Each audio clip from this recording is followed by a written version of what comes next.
I can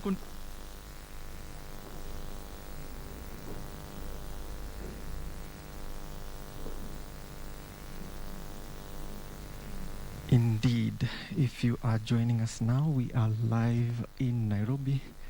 We are at the Telposta Pension Scheme AGM, where pensioners will be looking forward to the new objectives of the scheme stroke fund.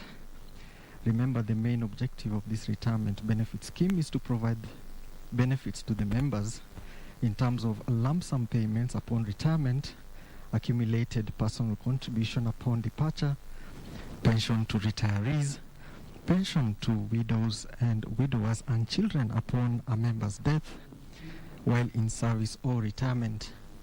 Right now, what you're seeing on your screen is the AGM just about to begin momentarily. As you can see, the venue has been socially distant, has been put with adherence of the COVID-19 restrictions just to make sure that everyone is safe.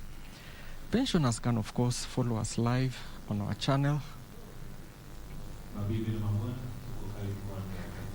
And indeed, the function is just about to begin as we look forward to the program ahead of us today.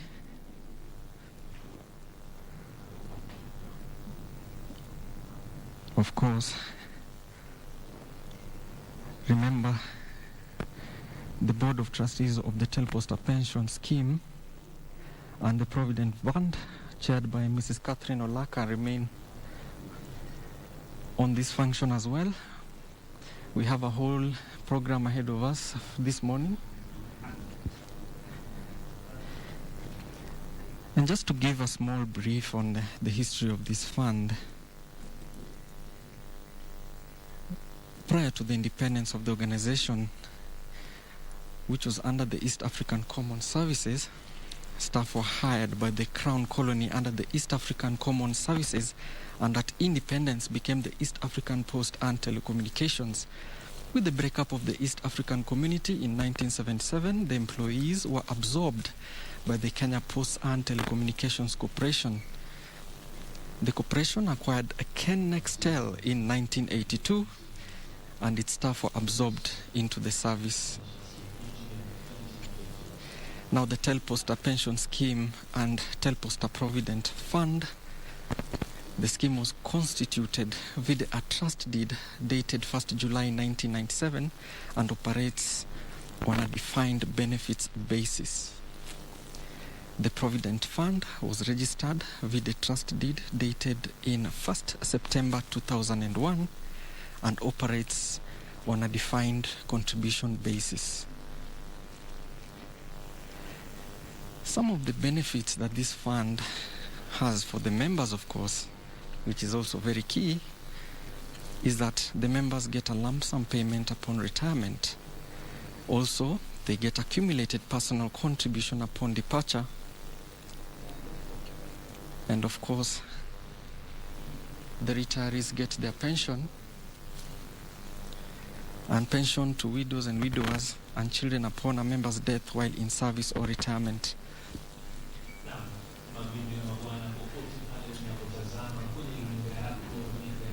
Na vile vile KBC tunakujia moja kwa moja kutoka hapa katikati mwa jiji la Nairobi, hususan kwa hafla muhimu tu ambayo itakuwa ni kipindi kuanzia sasa hivi, ikiwa imepita dakika kama 35 hivi ndani ya saa 3 mpaka mwendo wa saa 6:30 mchana.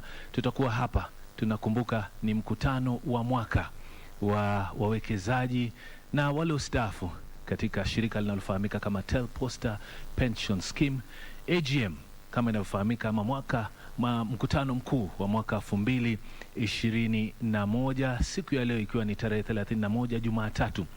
Tukiwa ndio tumezamia mkutano huu, ninao wageni, ninao washikamana, na vile vile tunao wanachama wengi tu ambao ni wa hazina hii, ama niseme mfuko huu ama niseme mpangilio vile vile wa wale ambao wameweka akiba ya uzeeni katika Telposta Pension Scheme. Tutakuwa tunakueleza mengi tu na vile vile kuweza kufahamishwa kuhusiana na uwekezaji kwa ujumla.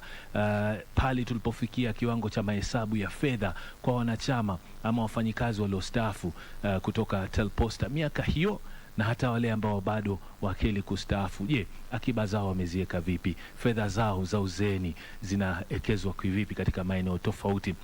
Yote hao tutakuwa tunafahamishwa na wanachama walioko hapa. Lugha ambazo tutakuwa tunazitumia ni lugha mbili, Kiingereza na vile vile Kiswahili. Kwa hivyo nakutaka ukae chonjo pale ulipo nyumbani, sehemu tofauti, kona tofauti. Maana nafahamu kwamba wafanyikazi wastaafu wa Telposta wako pembe tofauti humu nchini na wanaweza kututazama kwa makini tu. Lakini kabla sijasema ama kunena mengi, naomba wakati huu nimuite Bwana Gabriel Chepkwony aweze kutuanzishia kwa maombi, kisha tuweze kupata nafasi nzuri ya kukaa kitako na kusikiza zaidi. Karibuni.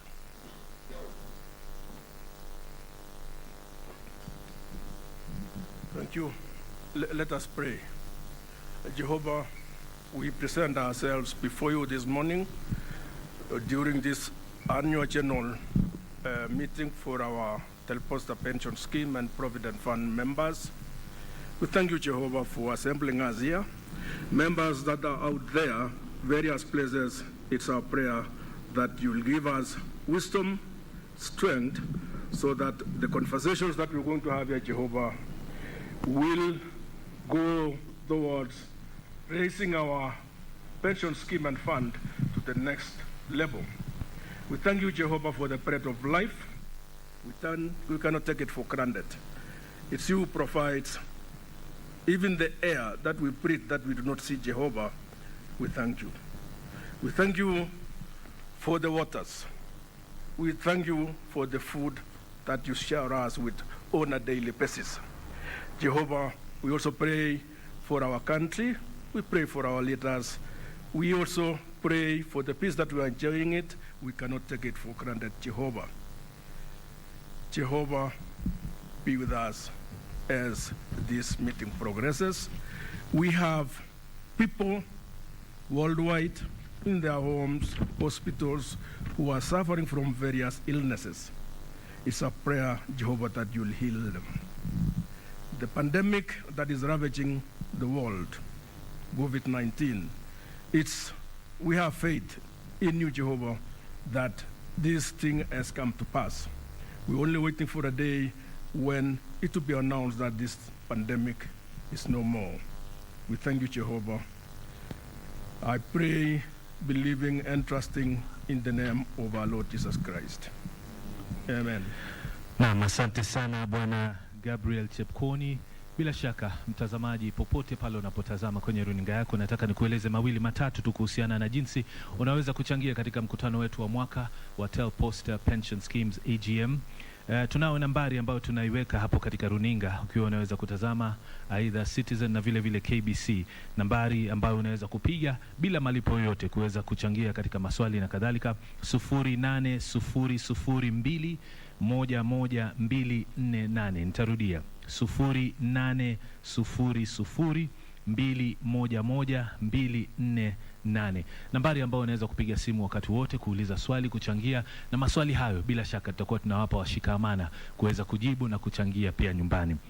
Vile vile katika mitandao ya kijamii haswa Twitter, tuko na hashtag yetu pale, tumesema Telposta AGM 2021, hashtag ama alama ya reli Telposta AGM 2021. Kama nilivyosema, usiwe na hofu, tutakuwa tunachanganya ndimi, tunachanganya lugha, tunazungumza lugha ya Kiingereza, lugha vile vile ya Kiswahili kuweza kuchangia mazungumzo yetu kwa mapana na marefu. Lakini kabla sijawapisha washikamana kuweza kuzungumza nasi, najua kuna washiriki ama wanachama kadhalika. Mzee, hebu simama kidogo tu unigeukie kwenye kamera moja hapa tuweze kuzungumza mimi na wewe tu. Kwa kifupi tu, kama unaweza kunyanyuka hapo ulipo. Mzee, niambie jina lako na umestaafu kwa muda gani sasa? Pengine angalia. Niangalie pale. Nimestaafu kwa miaka 27 sasa, tangu mwaka 94. Ndio nimestaafu. Na naendelea tu kupata ile pension, na nashukuru ile skimu yetu ni nzuri kwa sababu hatujapata shida yoyote kupata malipo yetu.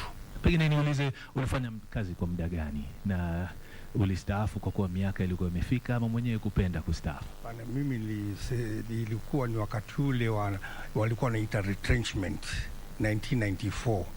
Nilikuwa bado sijafika ile miaka ya kuretire au ya kustaafu.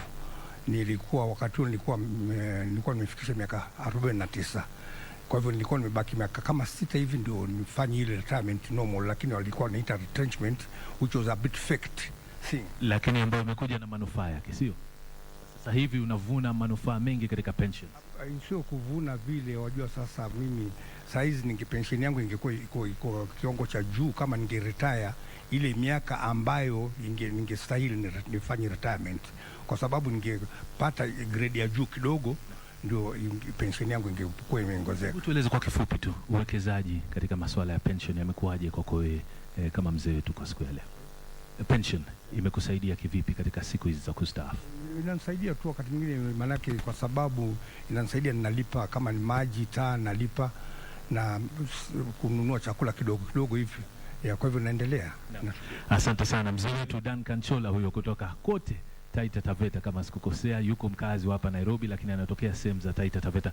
Asante sana. Ladies and gentlemen, without further ado, our AGM has just started and I'd like to invite Mr. Peter Rotich, the administrator, the trust secretary, to proceed from here, of course with the introduction of the other board members and the trustees here present. Welcome.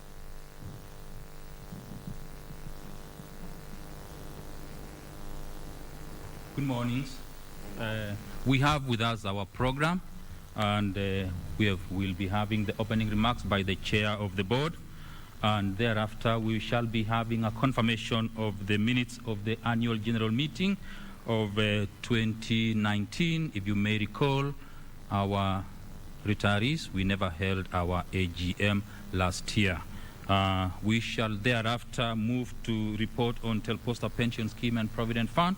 After that, there will be presentation of the audited accounts for the pension scheme as well as the fund. Once we are through with that, we shall move to report on investments. And on the reports on investments, we shall be having our fund managers, we shall be having our custodian, we shall be having our actuary. Once we are through with that, we shall go to remuneration of trustees, and once we are done with the remuneration of trustees, we shall end with members' questions and answers. And as you are aware, our pensioners, wherever you are, our deferred members, you are still allowed to call in. We have a toll-free line scrolling on the television set. We would like to confirm that as at last evening we had received a number of questions, and our board members and service providers will be responding to those questions. At this juncture, allow me to call upon our chair of the board for the opening remarks. Welcome, Chair.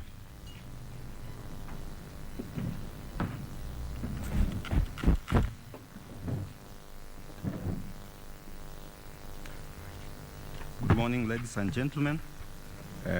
My name is Asienga Ebole. I'm a sponsor-nominated member of the board.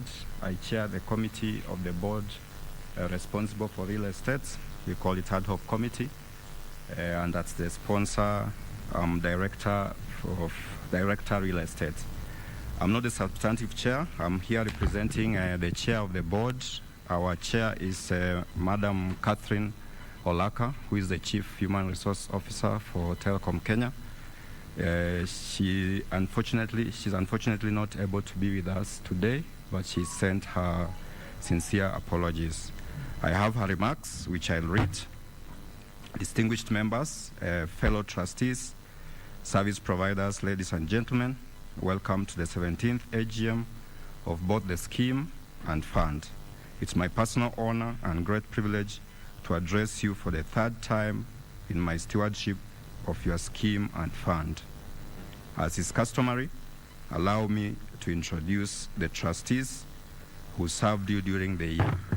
I'll ask the trustees just to come along. They'll only say their names. It's just good that you see the trustees that have served quickly.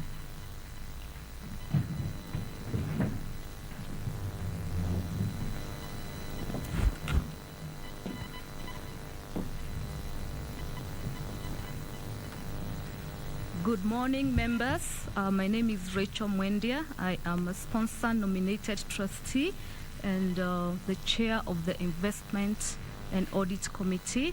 At Telkom Kenya, I am head of treasury. Thank you very much and karibu sana to the AGM.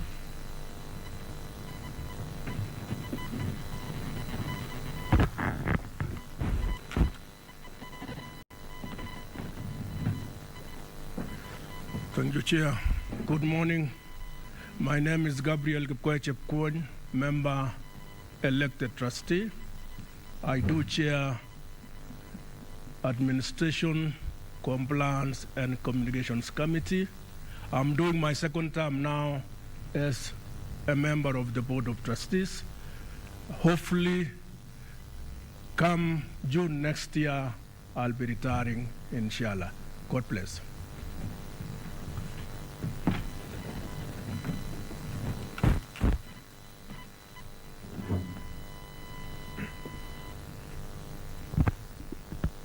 Good morning, members.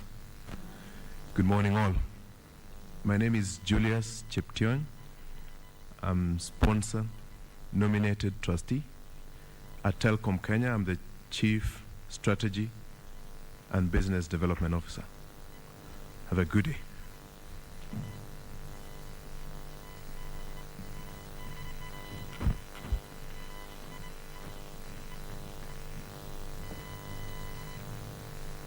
Good morning, members.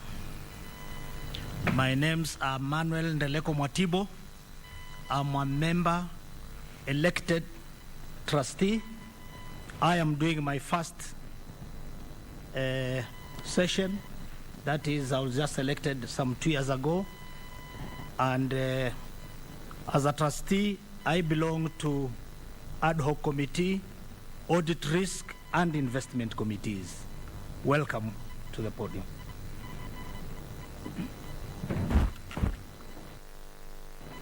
Not with us is our legal advisor, Madam Wangeshi Gishuki, who is Director Legal Affairs at Telkom Kenya. Her apologies too. We also have the regulator represented here. I know they shall be given time to introduce themselves and give remarks. We have our fund managers, Old Mutual Asset Managers, Corp Trust Investment Services, and Gen Africa Asset Managers. Again, I think they are somewhere on the program. Our custodian, Kenya Commercial Bank, Actuary, Zamara Actuaries. I know they have a slot to give us a report. Our auditors, Deloitte and Touch, and Health, Wellness in Retirement Revenue Stream. Last but not least, I wish to greatly acknowledge the often unmentioned team, the Secretariat and staff of Telposta Pension Scheme and Fund for their diligent service and commitment. The day-to-day work they carry out is no mean task, yet they continue in their service.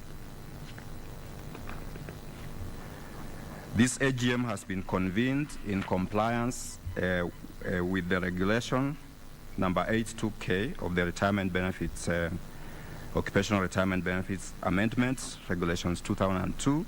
The regulation provides that the trustees shall convene an annual meeting of members to enable them raise any matters that relate to their scheme. Thus, the object of this AGM is to enable the trustees explain the activities of the scheme and enable members raise any relevant matters. This year's AGM is being held in strict compliance with the protocols that directed suspension of all mass gatherings or meetings of any nature, among other measures such as social distancing in the wake of the unprecedented COVID-19 pandemic. The regulator also directed retirement benefit schemes trustees through various communiques in 2020 to explore the use of technology to hold meetings through video conferencing and other alternative methods. This, therefore, is your day, our members. The trustees informed the members about this AGM, I know through various channels. There were letters mailed, there were notices in daily newspapers, there were emails, and there were SMSs that informed members of this meeting. Out of an abundance of caution, duty of care, being a responsible scheme and fund, and taking cognizance of the age profile of our membership, the 2020 AGM, which was to have been held physically, was postponed due to the COVID-19 pandemic. So we did not have our AGM last year. Members were informed about the postponement in April 2020. The board communicated to the members about its commitment to pay benefits as and when they fall due during this challenging period. And I think the board has tried never to fall back on that promise. Likewise, the election of elected or member-nominated trustees that was to have been held in 2020 was postponed due to the pandemic. In 2013, members participated for the first time in electing member-nominated trustees. And on 14th June 2021, which is next month, there will be elections of one member-nominated trustee. Procedure of electing member-nominated trustee shall be communicated to the members. The election will be conducted through use of mobile phones. We've continued to have some challenges. Investments in property assets is significantly higher than the statutory upper limit of property investments of 30%. These holdings continue to suppress overall returns on scheme yields.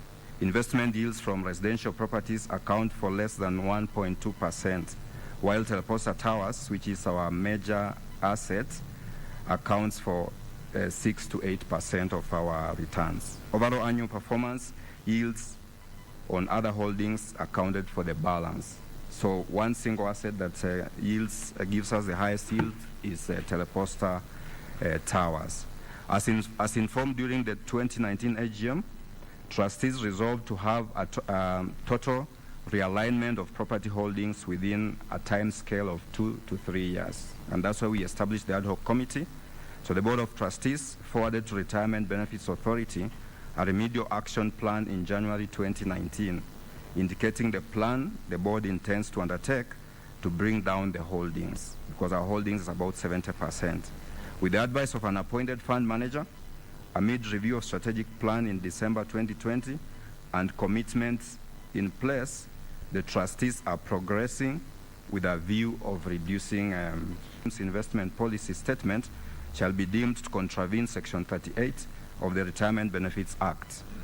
In effect, the directive by RBA explicitly identifies responsibilities of various parties with regard to scheme investments and with a particular focus on property investment. To that effect, Gen-Africa asset managers who are appointed by the board to advise on the property holdings are guiding the trustees through an excellent divestiture mechanism. We want to reiterate that properties will be disposed at maximum returns. And the Gen-Africa here, I think they'll give us a report on that. Another challenge we keep facing is pursuing grabbed properties. We have properties valued at 1.2 billion as of 30th June 2020 that have been grabbed. Trustees continue to engage relevant government of Kenya institutions, namely the judiciary, Ministry of Lands and Land Commission, and even the DCI in pursuit of recovering these properties.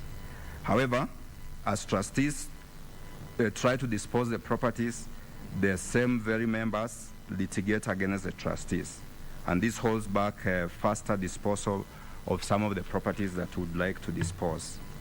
Members continue to litigate on other issues other than properties, and the cost to the scheme are as contained in the financial statement. I know if you are conversant with the press, you must be reading or seeing various litigations that we face with our members, and this is something that still slows down our progress. To conclude, I would like to thank my fellow trustees for their oversight role and policy guidance in running the scheme and fund. On behalf of the Board of Trustees, I would like to congratulate and thank the Secretariat for their continued diligent service and commitment to their day-to-day work. They carry out no mean task. We thank the Secretariat for that. I wish also to recognize with gratitude the vital supports we have continued to receive from our sponsor, members, and service providers. The pension industry has hit over 1.3 trillion mark, and on that I wish to thank the regulator and service providers for facilitating the growth of the pension industry as a key driver of the economy.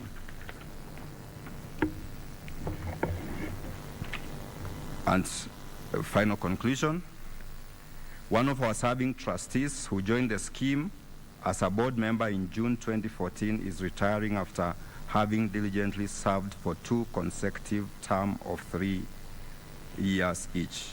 Unfortunately, he wasn't here to introduce himself, and I think we didn't introduce him. Mr. John Peter Ongijo has served us for 2 consecutive terms, and he was not able to be with us here today, but he's retiring. We wish him a happy and prosperous retirement. And expect that the presentations to be done today shall prompt a good deal of interest from the members, and that this AGM shall be both interesting and informative. Thank you very much.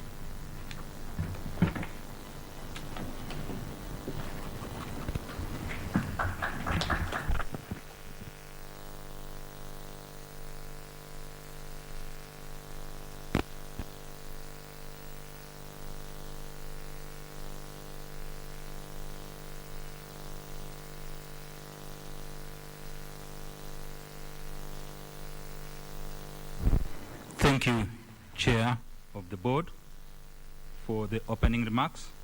We move to the next session, that is the confirmation of the minutes of the annual general meeting that was held on the 20th of May 2019.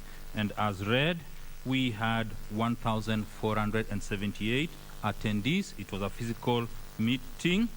Last year, we never held any annual general meeting. And as read, up to page 6, do they represent a true and fair reflection of what was deliberated on? Proposer?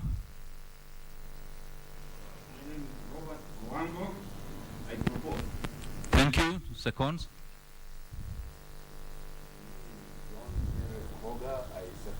Thank you. Thank you. The next item is the report on Telposta Pension Scheme and Provident Fund. I'll be making that report. Mine is normally a very, very short session. I'll talk about the membership. Our membership as at 31st of May. I'm just giving you the current update with respect to our membership. We are 9,232. How many represents the Provident Fund? 1,660. And the pensionable employees are 7,572. What is the age profile of our membership? In 2019, our oldest member was born in 1918. Our oldest member currently in receipt of a monthly pension was born on the 2nd of January 1921. We since lost the gentleman who was born in 1918. The youngest who just joined the payroll from the deferred members was born on the 1st of September 1971. 1971, and we have deferred members who have locked-in benefits. They have not reached the scheme's normal retirement age to come and claim their benefits. The youngest was born on the 17th September 1982. So that member, PF 89280, is waiting to reach the scheme's retirement age to come and collect the benefits. Every year, our members, we encourage you that please update your nomination of beneficiary forms. There are members, as at this AGM, there are still some members who have not updated their nomination of beneficiary forms. Those are 330. I encourage you members to update those forms. A critical part which we encourage our members, we have a partnership and an MOU with National Hospital Insurance Fund. We entered into an MOU in 2012. We encourage the members to enroll as part of the 4 pillars of our government. It is always stressed that health is very crucial in old age. You did come to us, we entered into an MOU, and as at now, members who have enrolled, this is specifically for those in receipt of a monthly pension, we only have 1,217. We encourage our members to kindly enroll in National Health Insurance Fund.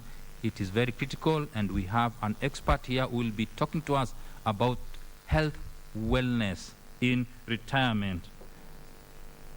I normally also indicate to us the members who have since left us, being a pension in payment. In 2018, we lost 72 members. In 2019, we lost 75. In 2020, we lost 79. And as at this AGM from July last year to May 2021, July 2020, please, to May 2021, we had lost 65. We normally advertise looking for members who have not claimed their benefits. We did the first advertisement in 2018. There are 65 members who are yet to contact the scheme. In 2021 again, January, we did another advertisement. We have 210 members who have not contacted the scheme. That is the end of my presentation. I now call upon Patricia Kiwanuka. Welcome to give us the health in retirement.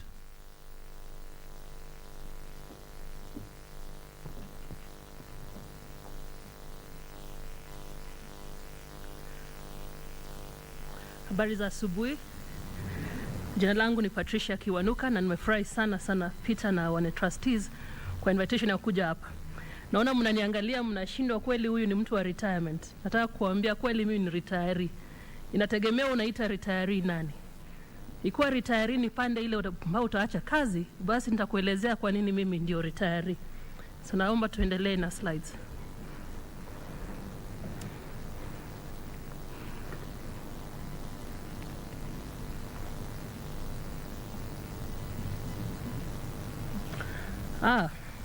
Asante.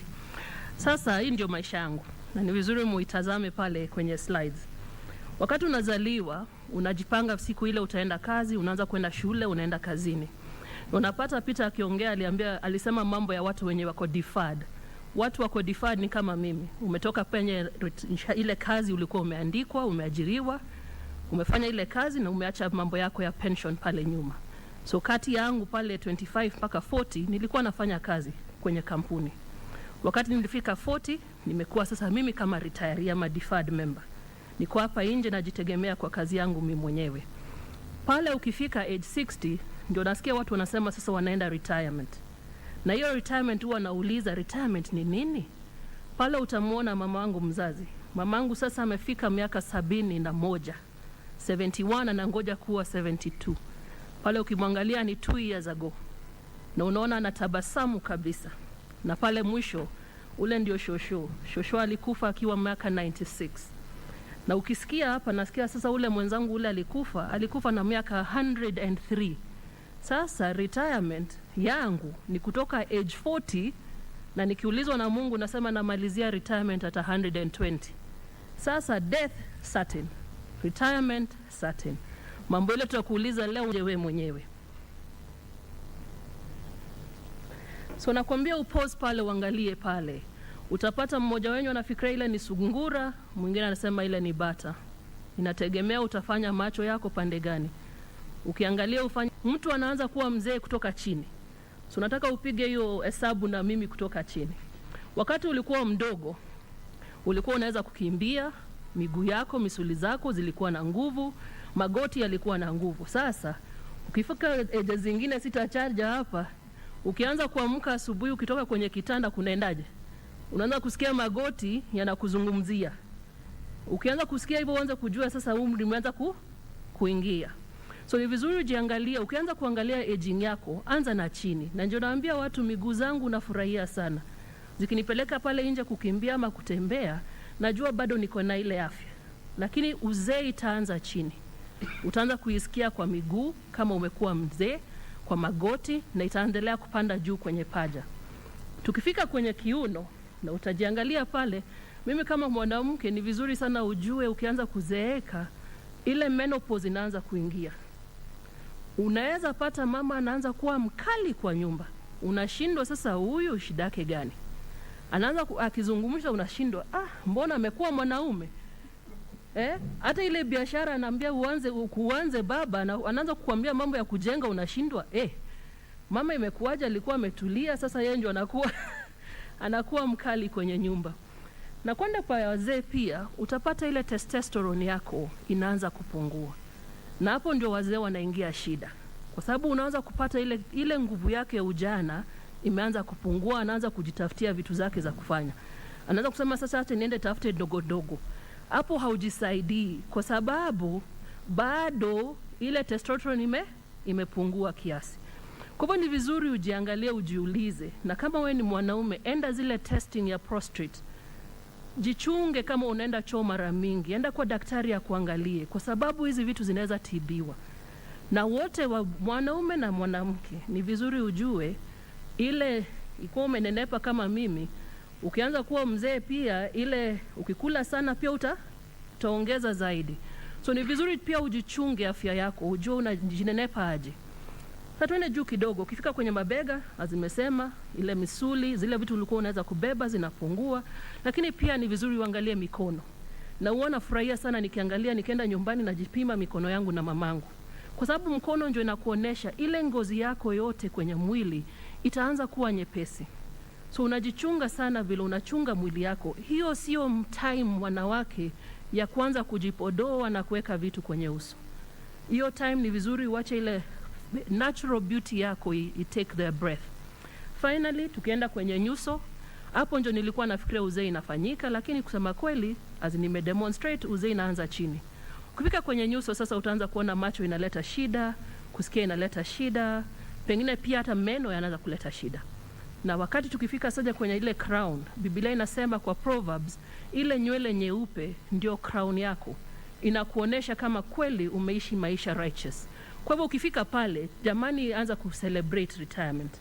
Ndani ya ungo lako, kuna vitu ndani yako. Ni vizuri uende upimwe. Hizi vitu hazina spare part. Ukipoteza liver, wisha wewe. Ni vizuri uangalie kidney, liver, heart yako, blood pressure. Enda kwa daktari wa kuangalia hizi vitu. Vitu kama thyroid, tunakaa bila kuangalia hizi vitu. Wajua thyroid yako ikienda offside, hata ile kurebalance kama uko na joto ama hauna, inaanza kuleta shida zake. Nikimalizia, ni vizuri kwa afya yako, kimalizia mambo ya afya, kula chakula kizuri. Na utaona pale sijaweka pale chips na vitu zingine za pesa mingi. Enda barudi nyumbani kwa zile vitu tulikuwa tunakula nyumbani. Sweet potatoes, arrowroots, cassava, ile uji, ile millet, hiyo ndio inakupatia afya. Sio mambo ya kukula waru hapa Nairobi. Tafuta mchicha, tafuta pumpkin, tafuta hizo leaves zile tunakula nyumbani. Na mnasikia naongelesha watu ambao wako nyumbani. Mimi nyumbani kwetu ni Embu. Na pale Embu hizi vitu zina grow tu hapo nje. So siongei mambo ambayo utatafuta pesa mingi ya kwenda kununua. Usingoje kwenda kwa daktari uambiwe uanze kuchukua supplement. Lakini ukiendelea na uzee, ukianza kufika ile 70, utapata lazima uanze kununua supplements wewe mwenyewe. Tafuta kitanda kizuri, ulale vizuri. Ukikosa kuwa na usingizi, jamani, maisha yako yatakuwa mafupi. Nataka kuchange kidogo niende kwenye ubongo. Na hapo najua utaisoma kabisa. Lakini ubongo nilicheka sana kuambiwa, ubongo ina grow kutoka nyuma kwenda mbele. So ni rahisi sana mtu asahau. Ukiwa mtoto mchanga, unapata tunakuchunga sana mpaka hapa pa form. Hapa mbele ndio panakusaidia mambo ya kufikiri na memory. Wakati unakuwa mzee, inaenda reverse. So ni vizuri sana tena uchunge. Ubongo ni kama msuli ingine ama masuli ingine. Ukikataa kuifanyisha kazi, we mwenyewe ndio utapata. We mwenyewe ndio unasahau. Mwenyewe ndio ukumbuki chochote. Mambo ya kulearn vitu mpya. Nilikuwa na muangalia mama akifundishwa kutumia ile simu mpya, hizi smartphone, na amefika mahali amesema sasa kutoka hii hataki kuletewa zingine more and more complicated, lakini utapata bado anang'ang'ana kujua WhatsApp, na sasa naona anafanya Zoom. Hizo vitu ni lazima uanze uchemshe bongo lako. Ukikataa kuexercise bongo lako, si unaona lile picha, bongo linaenda likikuwa lidogo, ile processing speed inaenda ikipungua. Sasa mimi mwenyewe huwa nasahau, lakini mimi mwenyewe nikisahau huwa sijichapi. Lakini unapata mzee akisahau anafikiria ni kusahau kwa sababu ya uzee, na that is not true. Saa zingine unasahau tu kwa sababu umesahau. Tafuta lile notebook lako, liandike lile what is important, andika kwa notebook. Jipatie muda wako, plan time yako vizuri. Time ni yako, si ya wengine wakupangie wewe. Ukikuwa mzee na ujipangi kwa muda wako, utapata wengine watakupangia. Ukikaa pale kwa nyumba, kazi yako ni kutoa ile kiti, unaipeleka pale nje, unatafuta jua, ikitembea na wewe unatembea na kiti lako, wewe utakuwa mzee pale kwenye nyumba. So kwa mambo ya fikira, naomba sana uache kuwa idle. Jitafute kila siku, uwe una mpangilio ya kutoka kwa nyumba. Jitafutie relevance. Watu pale nje watakupatia ile value ambayo unajipatia we mwenyewe. Mambo ya kuishi na huko nyuma ni vibaya. Sasa inkuwa mamangu atakaa akiishi akiniambia wakati nilikuwa mwalimu itakuwaje? Ni vizuri sasa aseme saa hii nafanya nini? Wakati nimekuwa pastor, wakati nimetoka nje, wakati nimekuwa grandmother, ni activities gani ambazo nazifanya mimi mwenyewe? Na pia depression inakuja. Ukianza kuona mzee hataki kutoka kwa nyumba, hataki kuopen curtains, hataki kuzungumzia wenyewe, tafadhali chunga sana, huyo ni mtu wa depression. Nikaenda kwenye mambo ya finance, nataka sana uangalie lile picha. Hii mambo ya kuwa na project kubwa wakati uko retirement, unaanzisha ile kubwa, ile nyumba huko wewe umeisha, sasa ndio unaanza kuijenga. Alafu tunaanza kuona projects ziko nusu kwenye vitata. Hii lazima tuachilie. Na naenda kwenda kumalizia kwa mambo ya finance. Ni vizuri niko hapa na watu wa Telposta, ile pension yako iko guaranteed. Wale ambao wako kwa provident fund lazima ujichunge sana. Ile pesa unless wewe mwenyewe upatie mtu mwingine, hakuna mtu ambaye atakuiba pesa yako. Wewe mwenyewe ndio utampa. Na hii mambo ya nasikia siku hizi kuna wash, nimesikia mambo ya forex currency, nasikia mambo ya double your money. Ikuwa hauna mtu ambaye anajua mambo ya hiyo pesa, na kijana wako ametoka nyumbani akakuletea mambo ya Nairobi, jaribu tena umwambie atulie, ufanye research yako wewe mwenyewe.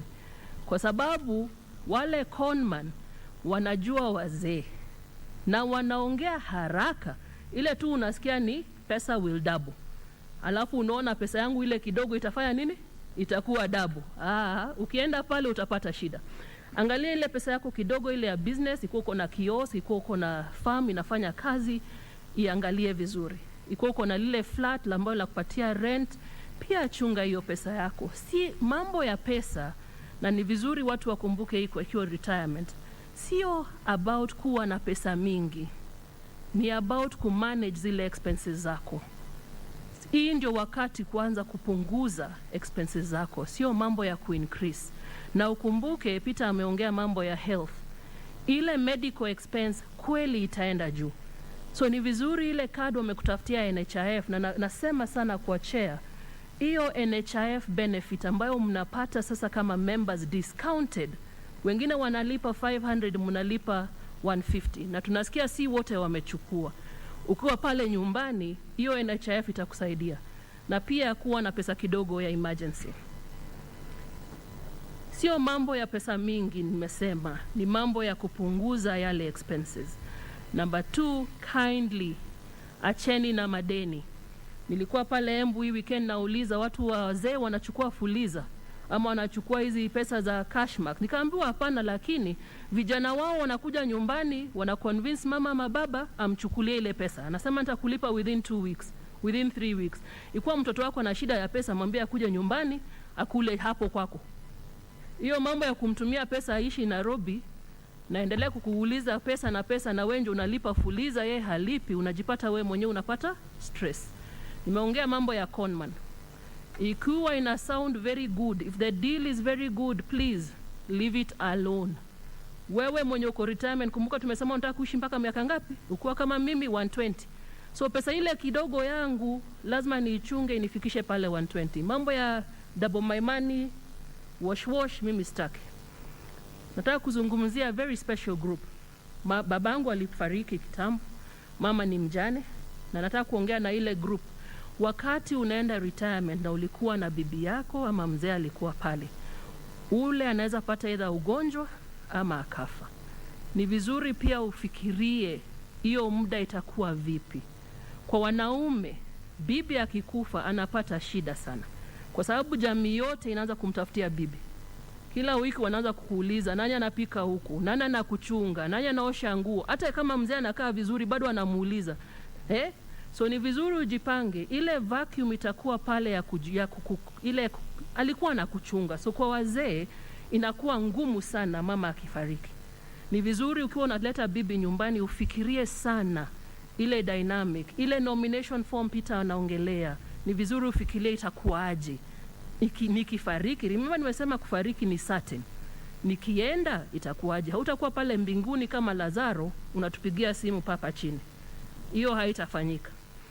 Mwanamke pande ile nyingine, ule anajipatia shughuli mingi. Ukiwa mwanamke ama mama napoteze mzee, anaenda full swing sasa kuchunga watoto wake na wajukuu. Unaweza pata hata ameadmisha wajukuu nyumbani. Ni vizuri sana ukumbuke, hata kama mzee alikuwa anachunga ile fela yako, ni vizuri ukumbuke pale huko.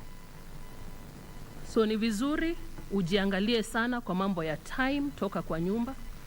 Watoto wakubwa kwenye nyumba, jichunge sana.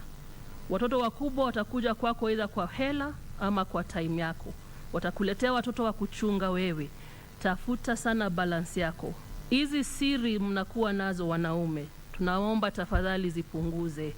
Ikiwa kuna watoto ambao hujataja nyumbani, wataje wakati bado uko hai. Usingoje kuenda. Ikiwa ulikuwa umejoin chama ambayo tulikuwa tunafikiria ni Council of Elders, kumbe ni kanisa, alafu wakati umeenda wanaanza kusema vile wanakuzika, sema mapema.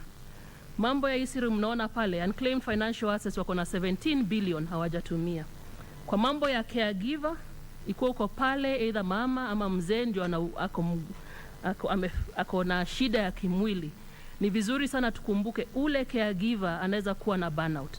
Ule caregiver tunasahau hata tukienda kumtembelea. So ikiwa unanisikiza na uko na mama ama mzee ako nyumbani, ongelea ule pile mwingine, ule ambaye anamchunga. Tunataka kumalizia hapo kwa kukuambia mambo ya retirement lazima ujiangalie 100%.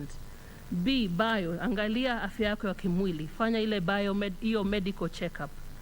Psychology, angalia mental yako pale huko, avoid depression. Social, kuwa na marafiki, toka kwenye nyumba, usiwe retirement wewe peke yako. Sisemi mwende mkishikana mikono wewe na mama. Nasema acha mzee ende aongee na wazee wenzake.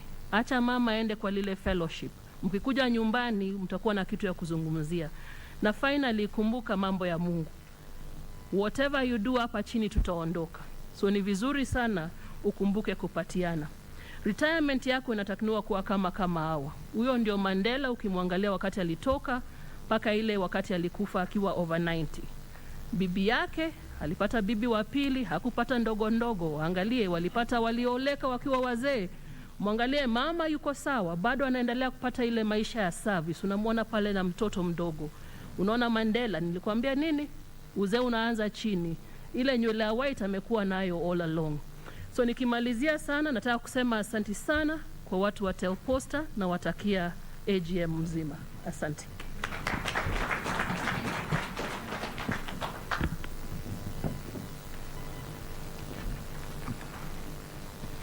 Thank you, Patricia. That was a wonderful presentation to our pensioners wherever you are.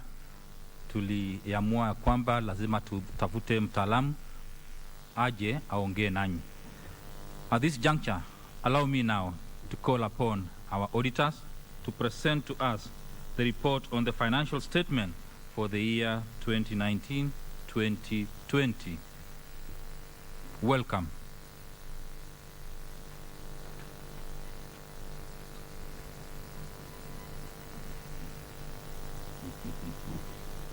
Thank you. Thank you. My colleague Sam Gadumbi will be making a small presentation so that he can invite our auditors, Deloitte and Touche. Welcome, Sam Gadumbi.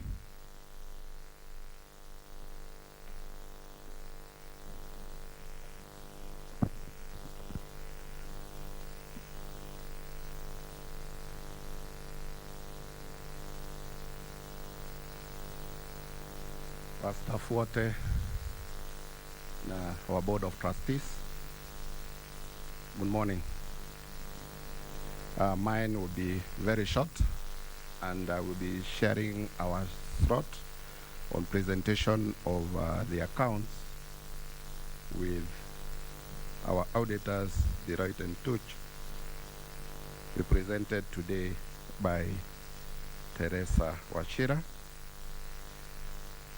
I believe our members have received the summarized accounts for the year 2019-2020, which we sent to them on 30th of March 2021, and also for the previous year they had been sent in 2020. Mine is only to touch on few items, and then Teresa will come and present the numbers she audited. I'll touch something on governance of the scheme.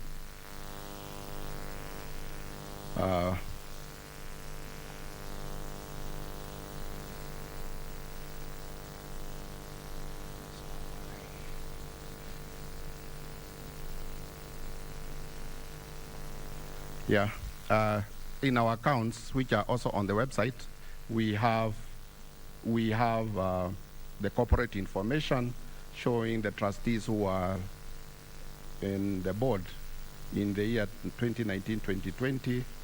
I don't think I need to go through that because there is no much change. The trustees you are seeing here.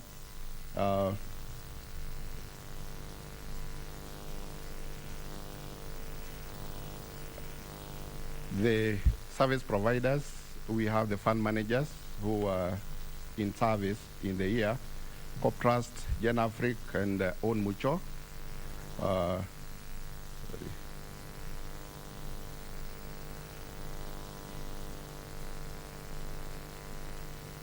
The custodian and bankers, Kenya Commercial Bank, the actuary was Amara Actuaries and Administrators, Consultants. I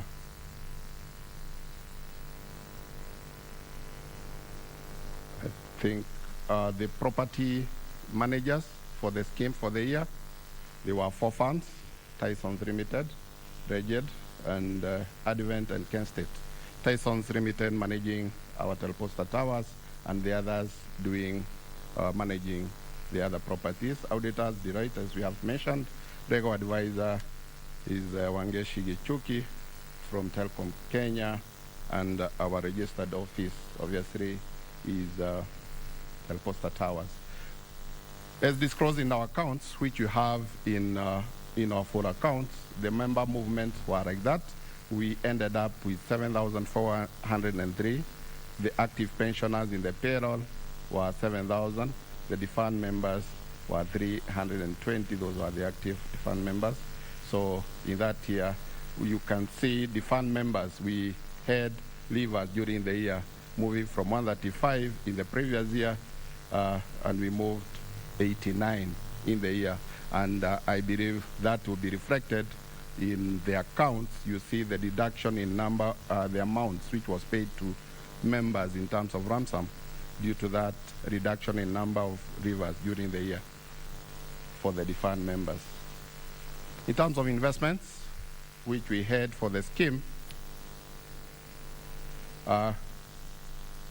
we had 11 billion in the category of properties, which you can see they were 73% of our total portfolio. Treasury bonds, 2.6 billion. Quoted equities, 1.2 billion, and all the way adding up to 15.7 billion Kenya shillings. And that is the position as a close of 30th of June But it is worth noting, like for the scheme, I was just looking at the history of the scheme. And from 1999, we started the scheme at a fund of 6.5 billion. In 2014, we jumped to 14.5 billion. And from 2015 to date, we have not gone below the 15 billion shilling mark. So at least, as Patricia has said, you can see hakuna furiza kwa scheme. These are solid investments. Hakuna kufuriza ndio tulipe our members. We have solid investments. So our members, they rest assured that we continue to pay them their benefits as they fall due. In terms of meetings held and the trustees and their participation in the scheme, on the running of the scheme, you find that we had 3 meetings, that is for the full board in the year, and our trustees, as listed, they attended all the 3 meetings. Remember last year, from March, we had this COVID coming in, therefore there was a bit of delay in terms of the meetings which we had held. Therefore, we had to reorganize ourselves and have the meetings going on through the virtual facility.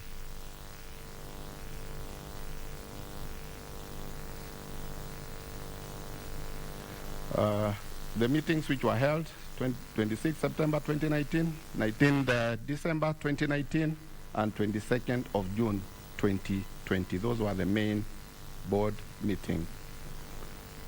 The board committees for the scheme, we have 3 committees which are in place.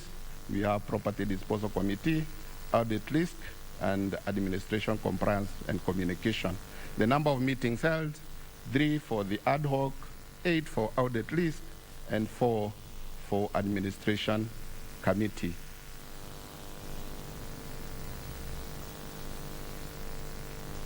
For those meetings, the main board and the committee meetings, the trustees, we pay them allowances amounting to 1.4 million, and that was gross because our trustees, they are good citizens and they pay tax. Therefore, that was a gross, so they paid tax out of that. And I believe that when we'll be making the returns by June, they will reflect whatever we deducted from their payment, and they will make sure that they reflect it in their returns to Kenya Revenue Authority. I think that is what I wanted to put across to our members, and we believe that all the documentation, if you require the documentation as far as the accounts are concerned, they are there at the website. And if you come also to the office, it's a regulation that we are supposed to give you those accounts, and you go through them, and you'll be able to get all the details regarding to the finances of the scheme. And I believe they are well explained. And we were able to do the accounts despite the challenges of last year. We were able to file our accounts, which the regulator will confirm that we were able to file our accounts by 30th of September as per the requirement. And we also paid the required levy by end of October 2020. Thank you very much. I think I take this opportunity to invite Teresa of Deloitte to come and tell the members that she went through the numbers and her opinion. Thank you very much.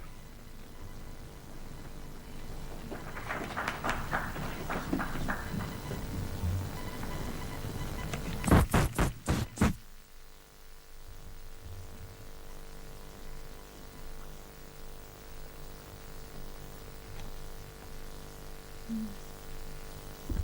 Good morning.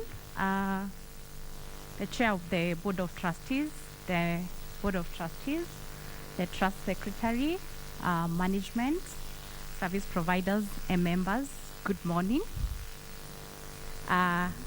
It's our pleasure to present our reports for the financial statements for both the Telposta Pension Scheme and the Telposta Provident Fund for the year ended 30th June 2020.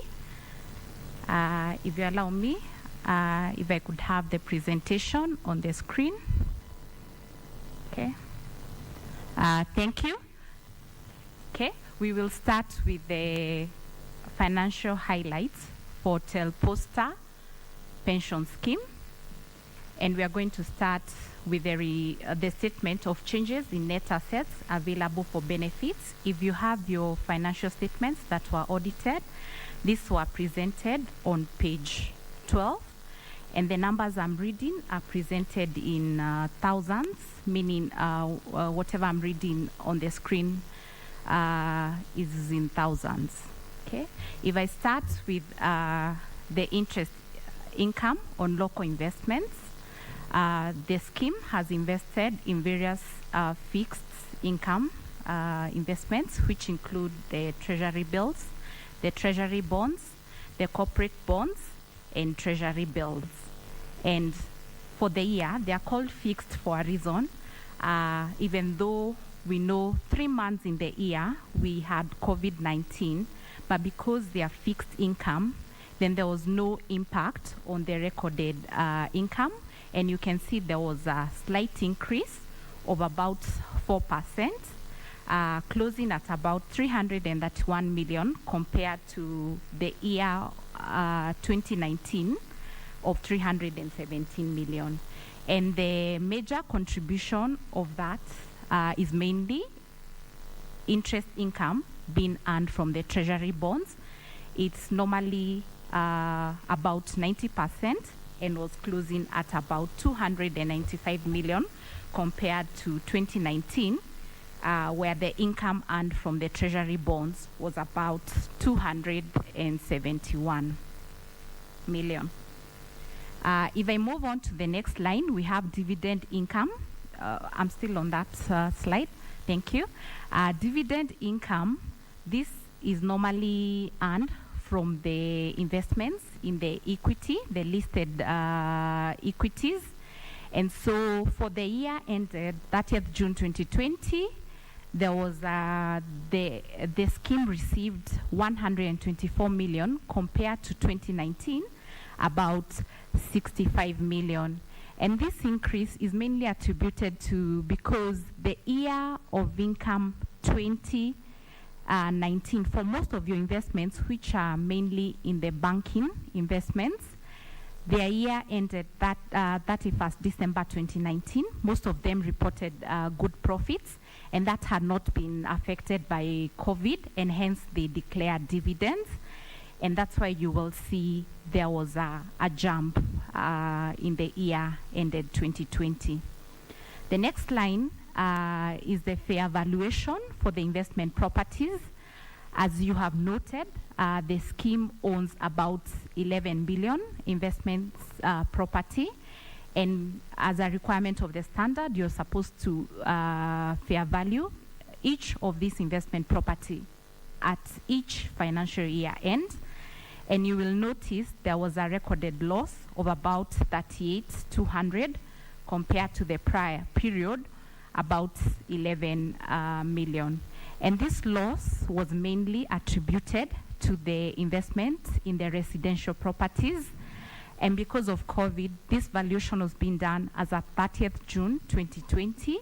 Hence, the market had started reflecting what was happening, and there was a loss. And for the main investment in the Telposta Tower, you will notice there was no gain or loss because of the fact that the market is getting affected by COVID.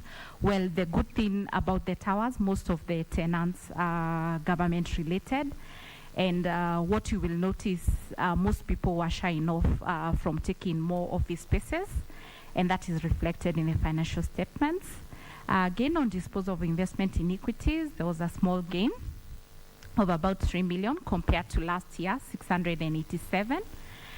And now we have a change in fair value of quoted equities, meaning this is evaluation of the listed, of the quoted investments in the Nairobi Stock Exchange. And again, as we've said, as of 30th June 2020, we were already 3 months into COVID, and hence the market has to reflect that change. And that's why you are seeing a loss of about 134 million compared to last year, a loss of 251. If I just mention just a few contributors of those stocks that had some losses, we have investments in Bamburi shares losing about 43 million. We have investments in East African Breweries Limited. There a recorded loss of about 12 million. We have investments in Equity Bank Holdings Limited, a loss of about 24 million. And then we also have investment in KCB Group PLC, and we had a loss of about 18 million, and Kengen of about 12 million. In fact, the only stock that was recording some positivity was Safaricom.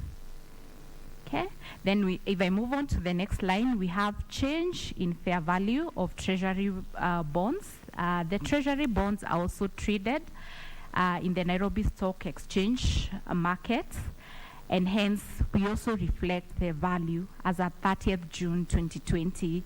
Again, because of COVID, you will notice then the most investments, people were trying to shy away from other investments and trying to invest more in the, we call them risk-free investments, such as treasury bonds and treasury bills. And you will notice for the scheme, they purchased about 505 million treasury bonds and only liquidated about 352 million. And hence, when you have an increased demand, most likely you're buying the bonds at a premium, and hence, when come at year end, you will then have to reflect the fair value change, which was a loss.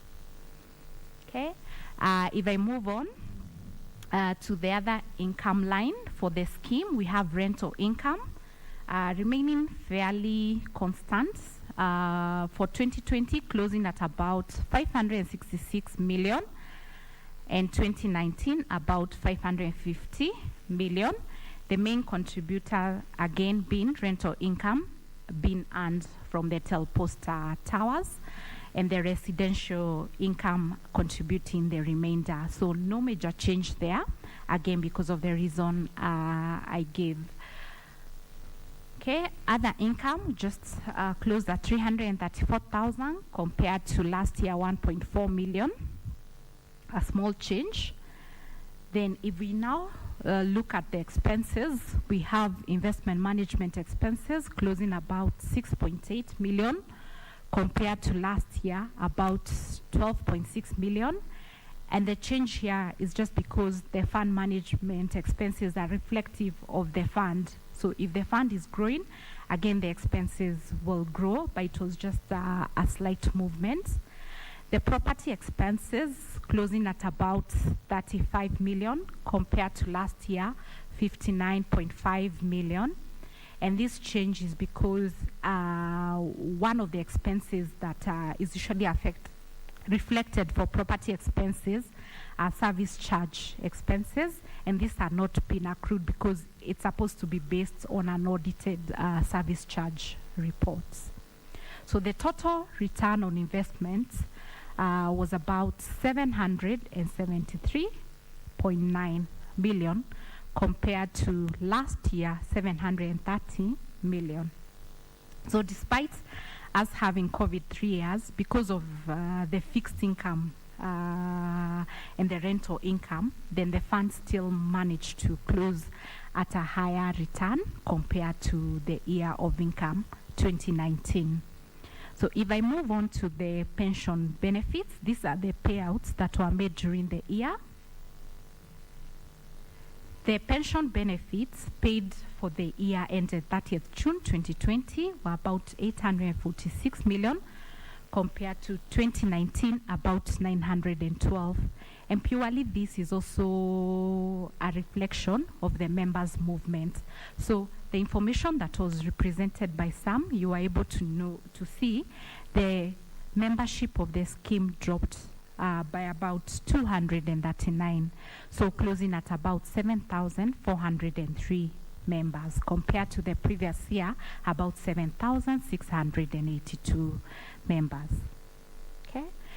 If we move to the administrative expenses, so the expenses closed at about 144.8 million, compared to last year 98 million. And again, the administrative expenses, to some extent, will reflect the size of the fund, and even to take care of any running expenses during the year. Thank you. If we can move on to the next slide so that I can present. Before the opinion.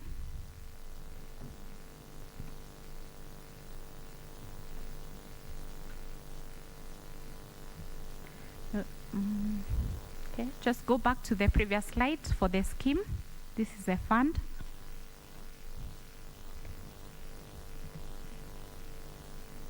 Yes, there. Thank you. Okay, so this is a statement of net assets available for benefits as at 30th June 2020.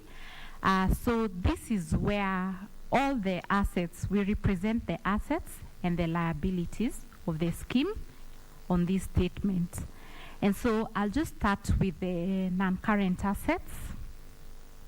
The equipment closing at about 74.7 million, compared to last year 41.3 million. And the increase there was attributed to, during the year, the scheme acquired CCTV cameras that were fitted at the Telposta towers, and that's what reflects the movement there. Intangible assets, this is mainly software, and the movement there is depreciation. So closing at about 115,000, compared to 2019, which was about 344,000. If we move on to see the investments of the scheme, the investment property, we can see a small change because of what I talked about, the 38,200 loss. And then for the quoted investments, again, as I've said, we had a big hit coming from the loss of most of the stocks. And then we also have treasury bonds. Again, as I had reflected, we had more acquisition during the year. And treasury bills, again, the scheme acquired about 77 million. So you can see the investments closed at about 15.7 compared to last year, 15.9. So the current assets, current liabilities are closed at a net current liability position of about 332 million compared to last year, 344 million.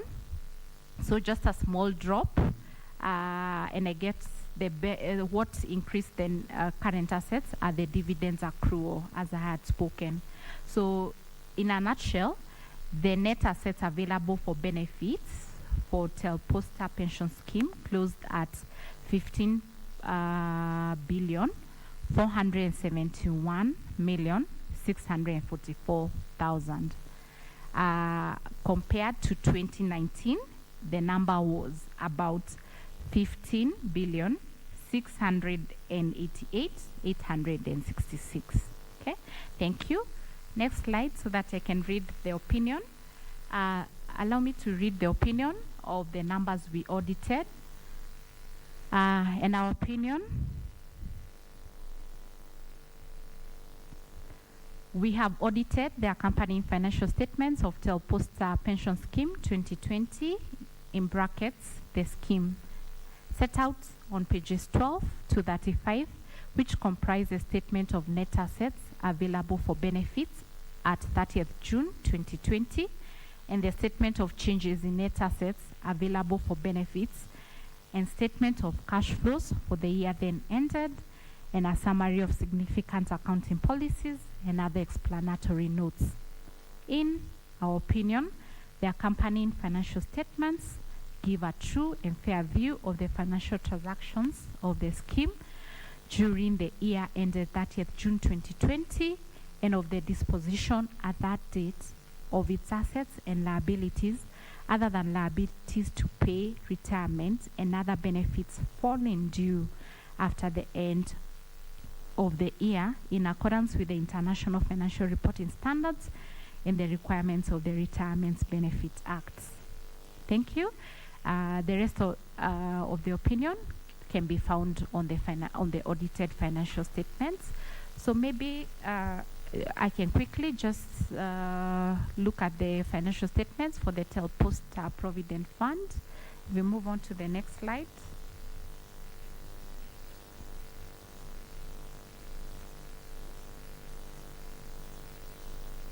Okay, the Telpost Provident Fund, the financial highlights are represented, and again, you will notice the main movements are a reflection of what we have seen under the pension scheme. So again, the investment income still recording high amounts because of the fixed income investments, and 90% of that coming from treasury bonds.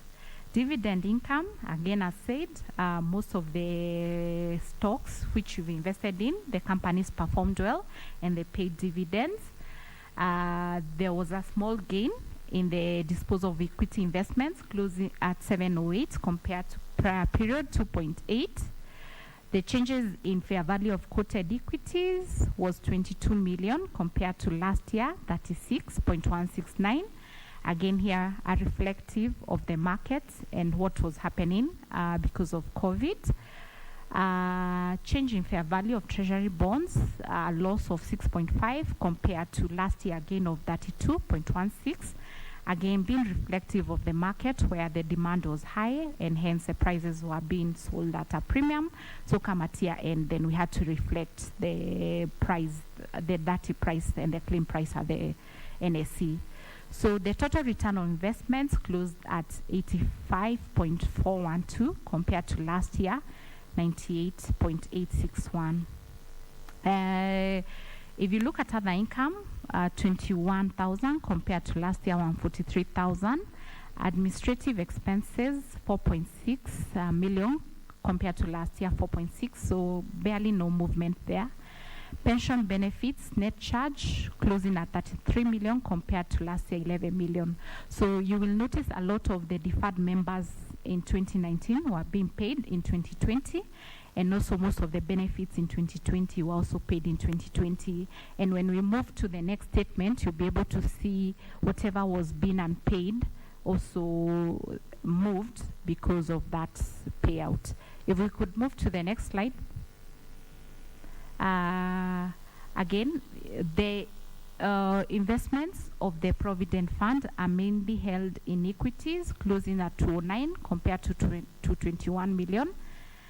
The loss being reflected because of the activity of the markets. We have treasury bonds against the fund went for more bonds, investment in bonds compared to other kind of investments.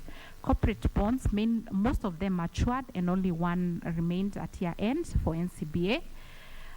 Treasury bills, there was an increase because the fund purchased more treasury bills, closing at 30.8 compared to 11.4. And so if I look at the total current assets, closing at 138 million compared to 169.5 million. The current liabilities, the movement again has only been impacted by the payouts. I was talking about the 33 million. So the net assets available for benefits closed at, for the Provident Fund, closed at 841 million compared to last year, 794 million. Okay, thank you. If we could just go to the next slide where I read our opinion. Okay, so the report on the audit of financial statements of Telposta Provident Fund, it's a qualified opinion. We have audited the financial statements of Telposta Provident Fund, in bracket the fund, set out on page 10 to 26, which comprise a statement of net assets available for benefits as at 30th June 2020, and the statement of changes in net assets available for benefits, and the statement of cash flows for the year then ended, and a summary of significant accounting policies and other explanatory notes. In our opinion, except for the effects of any adjustments that might have been determined to be necessary, had we been able to satisfy ourselves on the matter referred to in the basis of qualified opinion paragraph below, the financial statements give a true and fair view of the disposition of the fund's assets and liabilities as at 30th June 2020, and of its financial transactions and cash flows for the year then ended in accordance with the International Financial Reporting Standards, IFRS, and the requirements of the Kenyan Retirement Benefits Act. Chair, if you allow me, I will stop there. The rest of the opinion is also reflected on the audited financial statements. Thank you.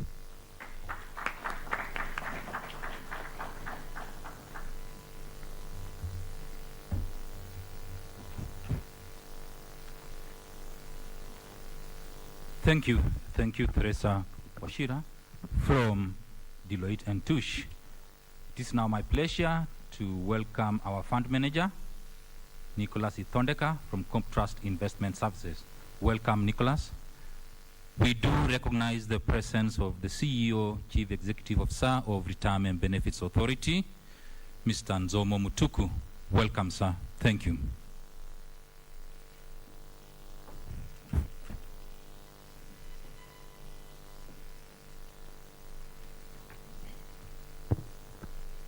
Our chief guest today, CEO of Retirement Benefits Authority, Mr. Nzomo Mutuku, Chairperson of the Fund, Board of Trustees, Scheme members, Hamjambo.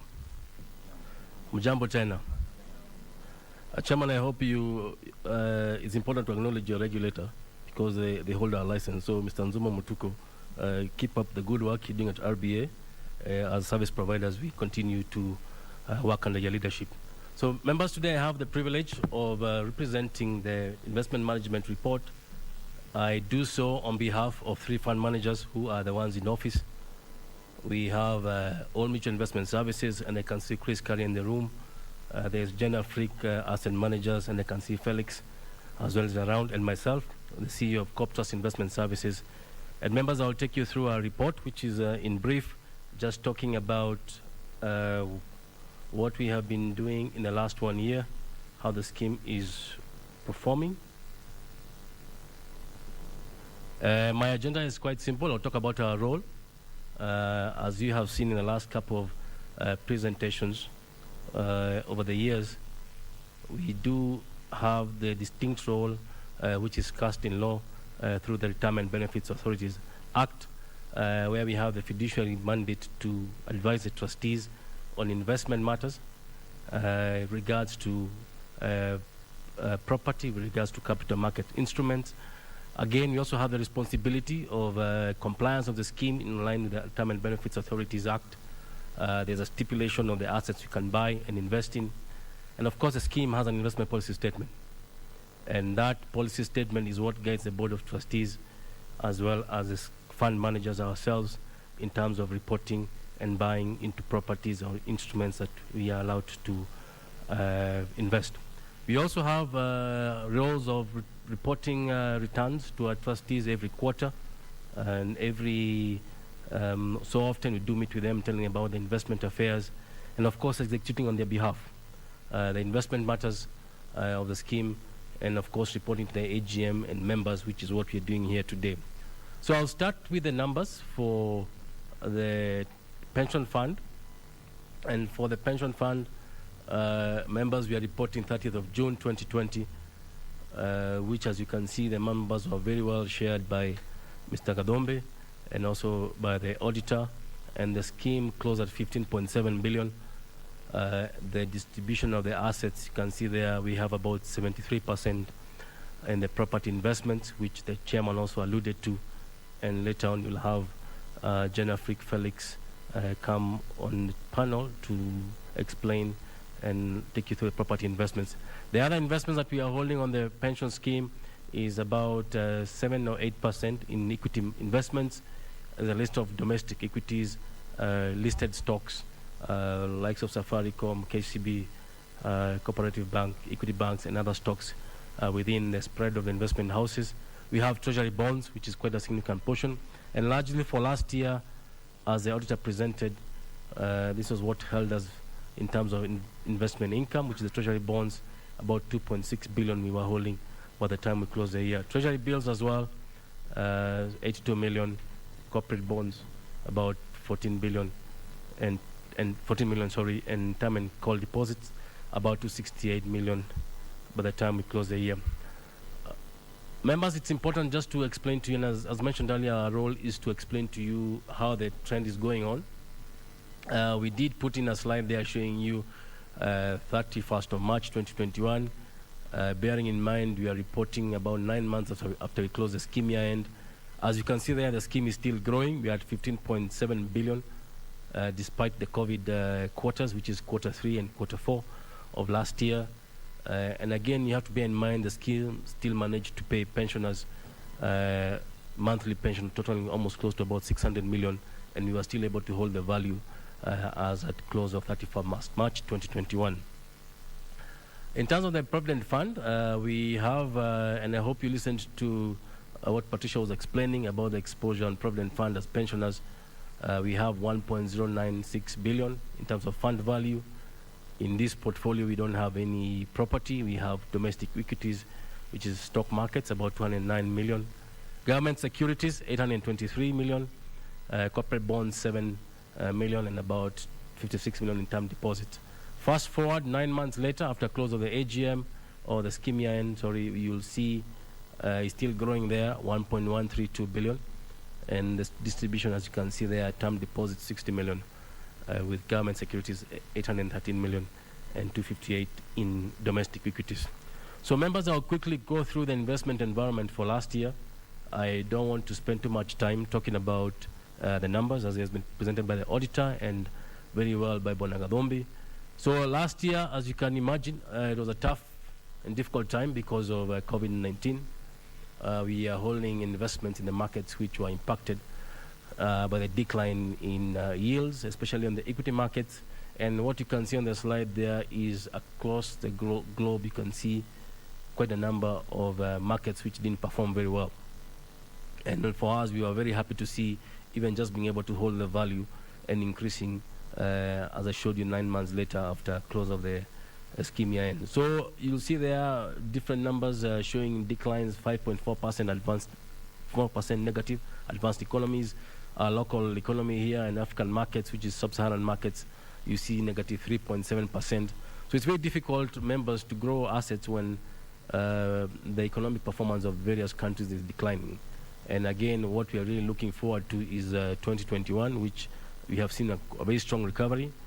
Locally here in Kenya, we are seeing even the stock market has picked up by about 13% year to date, which again is good numbers, members, and to give you comfort, we expect to see the improved financial position by the time we close the year in about a month or so.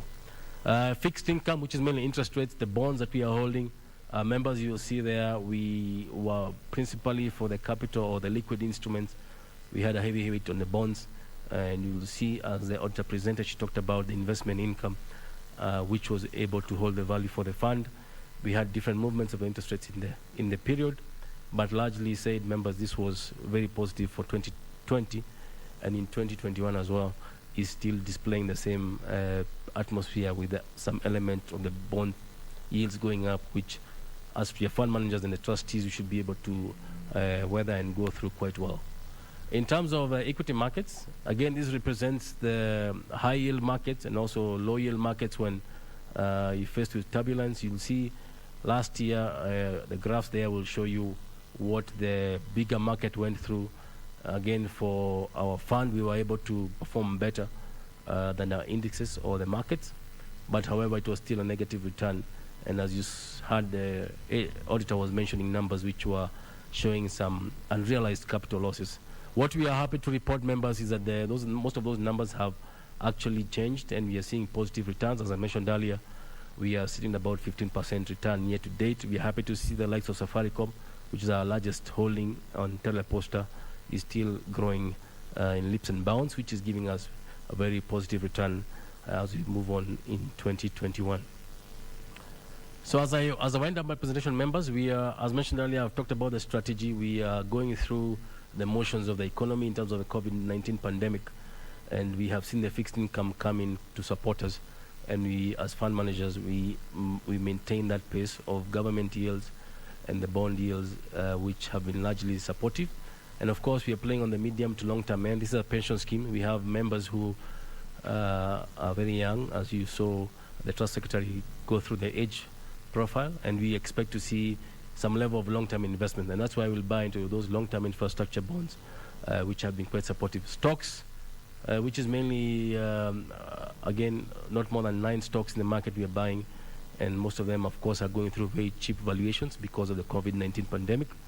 But as we move on, the scheme, especially for the Provident Fund, which is still receiving contributions, should be able to take up some of those long positions on some of those stocks, and especially the ones which the future is looking positive as we trend on.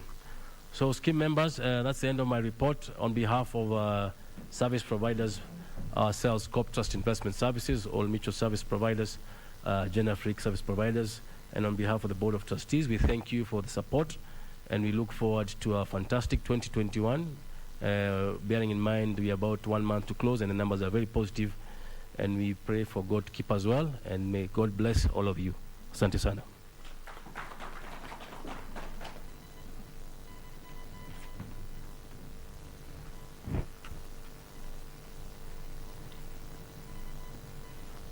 Thank you, Nicholas Itondeka from Corp Trust Investment Services. It's now the turn of our fund manager, responsible for advising the trustees with respect to the holdings in properties, Felix Maloba from Gen Africa. Welcome, sir.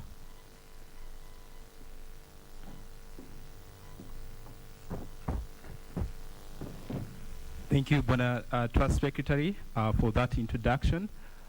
Chair, Board of Trustees, Regulator, the Trust Secretariat, fellow service providers, and esteemed members, receive greetings from the Board of Directors at Gen Africa. We are happy to be of service to you as fund managers. As my colleague Nicholas Itondeka has mentioned, we are co-investors, we are co-fund managers for your scheme. And Gen Africa, what we do for your scheme is we advise you on property and also partially on traditional asset classes. So just as a brief introduction about Gen Africa, Gen Africa is a local fund manager that manages assets worth over 300 billion and has operations in Kenya and Uganda. And as per the latest RBA records, it's currently the largest fund manager. So in addition to the traditional asset classes, we do offer advice in property, which is our agenda here today. And in taking us through this, that is going to be the agenda of the day in as far as the property report is concerned. So just as a brief introduction to provide perspective, I want to touch on regulation and why it's important for you to have a fund manager that is dedicated on property. So the regulator, who is well represented here today, set in place a provision that all scheme investments in property have to be under the mandate of the fund manager. So what this essentially means is that all investment actions relating to property have to be under the rated advice of the fund manager. So the fund manager and the Board of Trustees work hand in hand, together with the other service providers. And most important, we have the custodian who ensure that your assets are in safe custody. So this is just to give you comfort that investments with regard to property are done in line with your IPS and in line with the regulatory provisions. So I think there's a next slide, please. There's a problem with the pointer. So what is the role of fund manager in property? Next slide, please, when it comes to property investments. So we do provide your board of trustees with 5 key importance value-add services. So the first one is property strategy development, which is essentially a blueprint that draws the cradle-to-grave roadmap for your property investments, and this has to be in line with your IPS and, as I mentioned, with the RBA provisions. We also do market research to ensure that all investment actions that we give your board of trustees resonate with what's happening in the market and what we project to happen in the future. And we try to accrue value through asset management and development management of both your assets for development and assets that are generating income for you. And most importantly, we do performance assessment on a regular basis. This is very, very important. The reason why this is important is that through this particular service ad, you're able to see how your scheme is performing, and we advise the board of trustees on ways in which to make it even perform better. Next slide, please. So with that, it's important we just have a view of how the property portfolio of Telposta Pension Scheme looks like. So as you've had being mentioned, currently you're sitting at just about 11.5 billion, which if you're to compare it with the asset value of 15 billion, it's 73% of the asset value. So what does this communicate? This communicates that this particular portfolio or asset class is very critical for this particular scheme, and it's for these particular reasons that you have in place an ad hoc committee that is purely focused on property. And we have been working day and night with the Board of Trustees in as far as regularizing this portfolio and trying to come back into compliance. So as you know, property is supposed to be under 30% of the whole property portfolio, as opposed to the current holding that we have of 73%. And it's for this reason that we have been working with the Board of Trustees in coming up with strategy initiatives to not only come into compliance, but come so in a manner that makes commercial sense to the scheme from a return perspective, and also from a liquidity perspective. So if you look at the strategy initiatives that we are planning to put in place, just to give you color of some of the things that we have been working in the background with the Board of Trustees. In the next slide, you'll see that key amongst them is reducing the property holding. Now, when I showed you the split of your property portfolio, you saw that it comprises 73% of the whole property portfolio, and of this property portfolio, Telposta Tower has the lion's share. And from the previous presenters, what has been coming out clearly is that Telposta is the crown jewel. Essentially, it's the golden goose that lays the eggs. But having said that, all our strategy initiatives to coming back into compliance will rotate around monetizing this asset. So what I mean by this is trying to dispose of it at a price that makes sense. So that is something that we have been working together with the board, that and other assets that we feel are low-hanging fruits that we can be able to exit at a good consideration, so that you as a member, when you're coming to get your benefits or any liquidity needs that you need that are obligated of the scheme, you're able to get this without any issues. So we'll get this money and get to invest them in assets that you can easily cash out. The scheme can easily distribute you in form of cash. The other thing that we have been doing is trying to optimize the current portfolio that we have, that the scheme has, in as far as investments are concerned. And you saw that aside from Telposta, the scheme has other residential development straddled across the country. So we are working together with the Board of Trustees and service providers to ensure that maximum rental revenue is able to be achieved from these assets. And most importantly, you realize that about 10% of the property portfolio has litigation. And this is a very serious thing that has been top of mind for the Board of Trustees and the ad hoc committee in resolving. And I'm happy to announce that I know all of you know that in January last year, the Board of Trustees were able to win one of the cases of the assets worth 600 million. And just to give you some hope that 10% is going to go down, is that there is a ruling on assets of around 800 million that is anticipated to be made this coming November. And we are optimistic with the initiatives that the Board of Trustees have put in place and the legal consultants that have been employed, that the ruling will be in favor of the trustees. So that will substantially bring down those issues. So that's the third pillar for us and for the Board of Trustees in accruing value for the property portfolio, resolving the legal issues.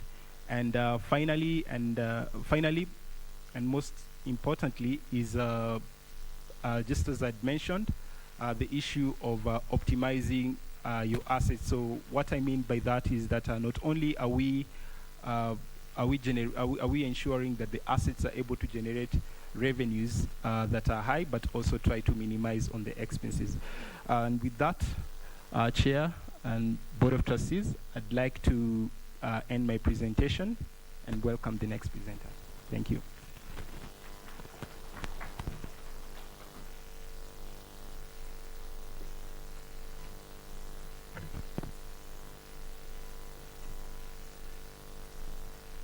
Thanks a lot, our fund manager in charge of property advice from Gen Africa, Felix Maloba.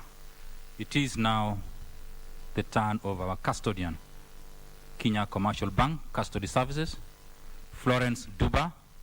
Welcome, Madam.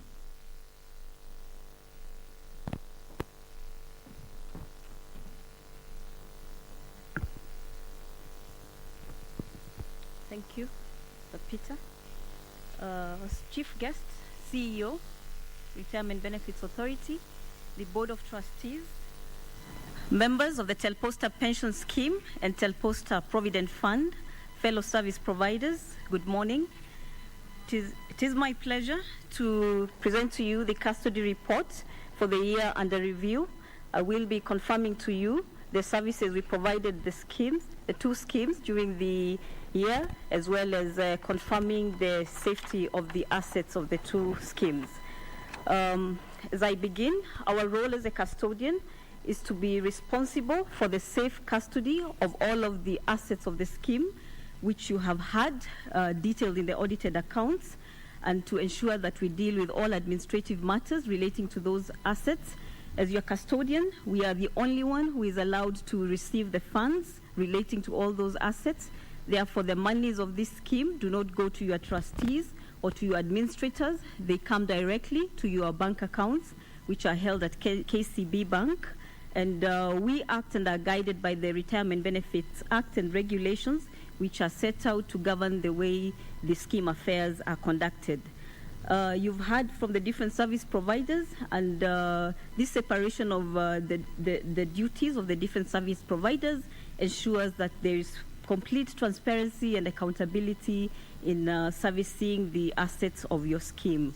As a custodian, because of the key role we play, there are a number of statutory obligations that we are required to ensure that we comply with. I do wish to confirm to you that we are in compliance with the licensing by the different regulators, including the Central Bank of Kenya, the Capital Markets Authority, as well as the Retirement Benefits Authority. We are also required by the regulations to ensure that we maintain segregated accounts for each of the schemes under our management. And I do wish to confirm to you that the Telposta Pension Scheme and the Telposta Provident Fund assets are segregated as required. We maintain records of all the transactions we effect for the schemes, and as well as the documents of title for all the assets for the two funds that we are managing. And I do wish to confirm to you that those were availed to the auditor to confirm the details of the holdings which have been tabled to you. On a day-to-day basis, we do undertake various responsibilities on behalf of the scheme. In addition to the safekeeping of the assets in our custody, we ensure that we carry out the investment transactions as guided by your investment managers, whether it is purchasing the equities or sales of the government securities. We ensure that those transactions are processed in a timely manner, and the related income or coupons or corporate actions affected and received in a timely manner so that the scheme can benefit from those transactions.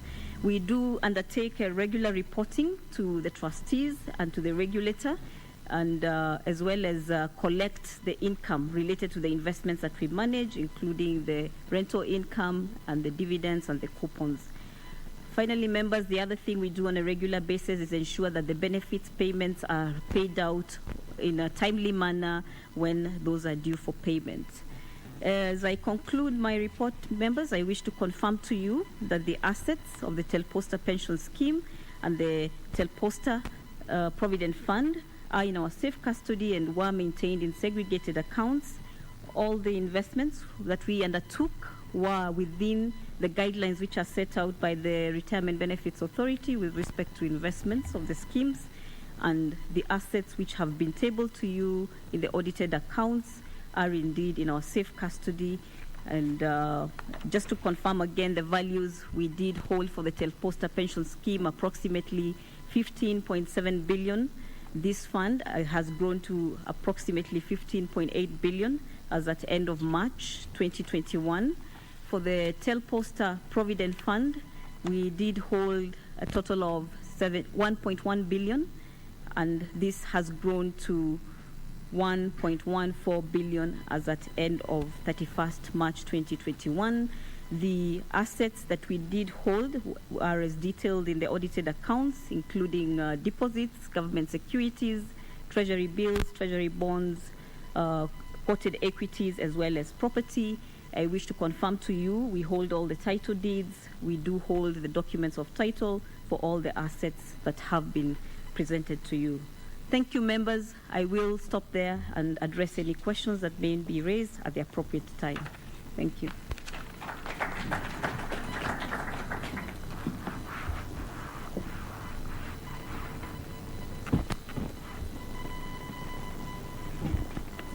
Thank you, Florence Duba from KCB Custody Services. It is now my pleasure to invite our scheme actuary, Zamara Actuaries and Consultants, to give us a report with respect to the actuarial valuation as of 30th of June 2020. Adil Suleiman, unakaribishwa. Na ningependa kuwafahamisha kwamba Adil alinihakikishia ya kwamba ataongea Kiswahili.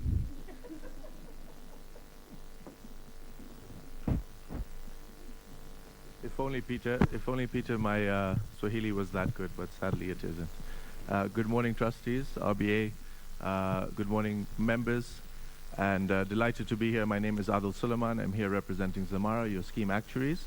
I'll take you through a quick presentation on the valuation we just recently completed as at 30th June 2020. Next slide, please. One more. Okay, so I'll tell you a little bit about my role as the actuary, what we do for the scheme, what services we provide, and then I'll tell you a bit about the actuarial valuation.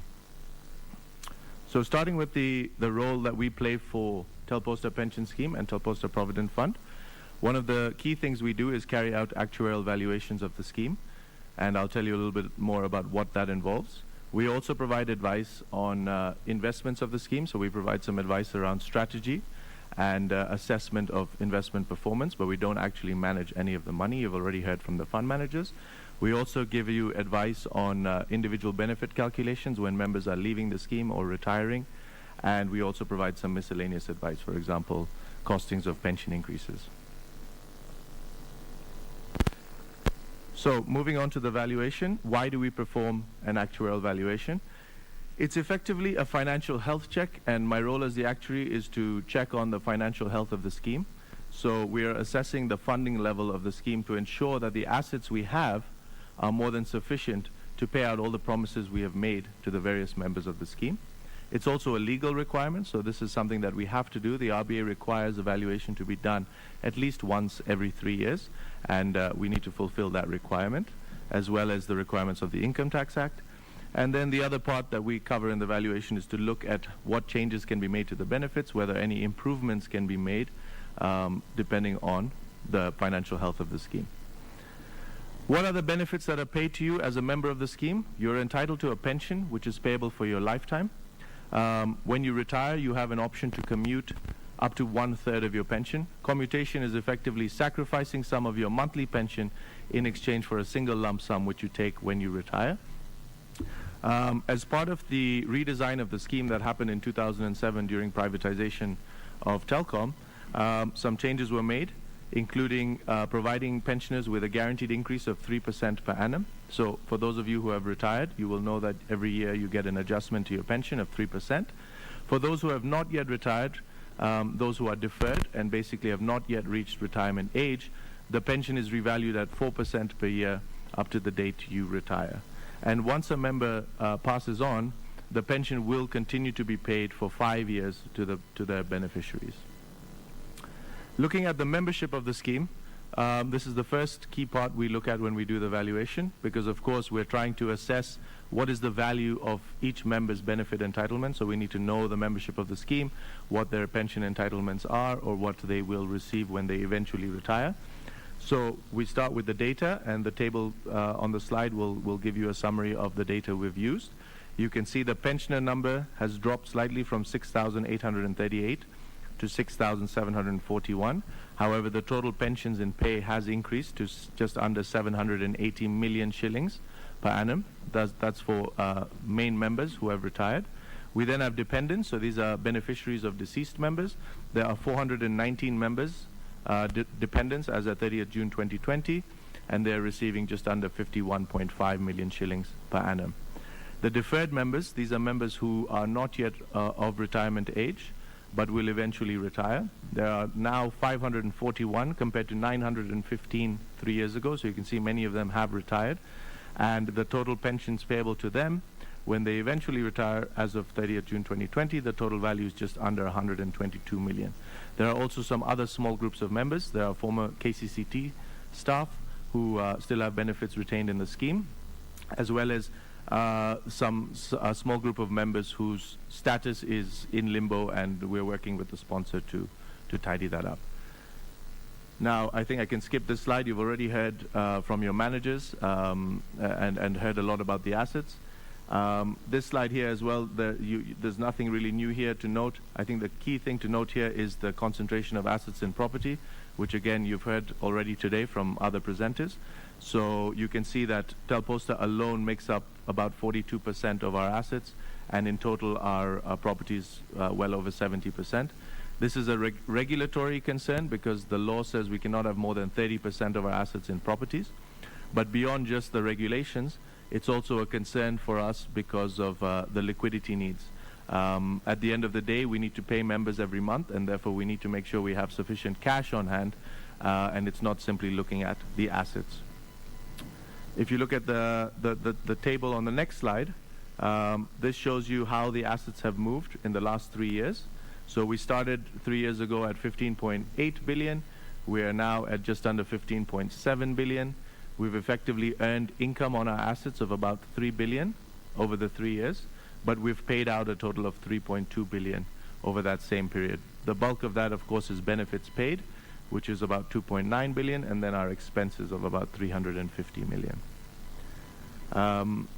Now, once we've looked at the assets and the membership data, we then have to make certain assumptions when we do the actuarial valuation, because of course each member is entitled to a pension. We need to make an assessment of how much that pension will be, when they will start receiving it, and how long they will be paid for, because remember, it's paid for your lifetime. So there's a variety of assumptions we make around there. The first one is the rate of interest, because we are determining the value today of payments made in the future. We have to determine the present value of those payments, and we assume a rate of 10% per annum for determining the present value. The other way to look at this rate of interest is also to say that this is what we assume the assets will grow at on a year-by-year basis as we move forward through time. We then allow for revaluation of deferred benefits at 4% per annum, because that's what's in the rules, as well as pension increases of 3% per annum, because again, that is what is promised in the rules. We make allowance for mortality, so we have some tables that we use for assumed mortality rates. We have an assumption for expenses. In terms of the assets, we take the values in the audited accounts. There's a small adjustment we make, which we factor into our valuation. The next slide will show us a summary of our results. So this is basically the key thing that we produce when we undertake the actuarial valuation. The column on the far right shows you the results as of 30th June 2020, and the column just left of that shows you the results 3 years ago. So you can see the biggest liability is the present value of the pensions that are currently in payment. That is about 8.5 billion. So for all those members who are receiving a pension, either the pensioners themselves or their dependents, the total value of those future payments is approximately 8.5 billion. The former KCCT staff are entitled to benefits that are worth about 80 million. The deferred members, those who have not yet retired, their present value of their pensions is 1.3 billion. And then we have some death benefits payable and the other members, which is another 1.3 billion. And we come up with total obligations for the scheme of about 11.2 billion. And remember, our assets at 13.3 billion as of June 2020 means that we are well funded. We have more assets than our liabilities. So if all goes according to plan, we are comfortably funded and have sufficient assets to pay off all members and their pensions. The surplus is 2.1 billion, and the funding level, which is the assets divided by the liabilities, is 118.8%. The RBA wants to see a funding level of at least 100%, so we are comfortably above that, and we have a healthy surplus of over 2 billion shillings. So, when it comes to a scheme like this, where we have a surplus, the trustees' first port of call is to see how that surplus can be utilized for the enjoyment of our members.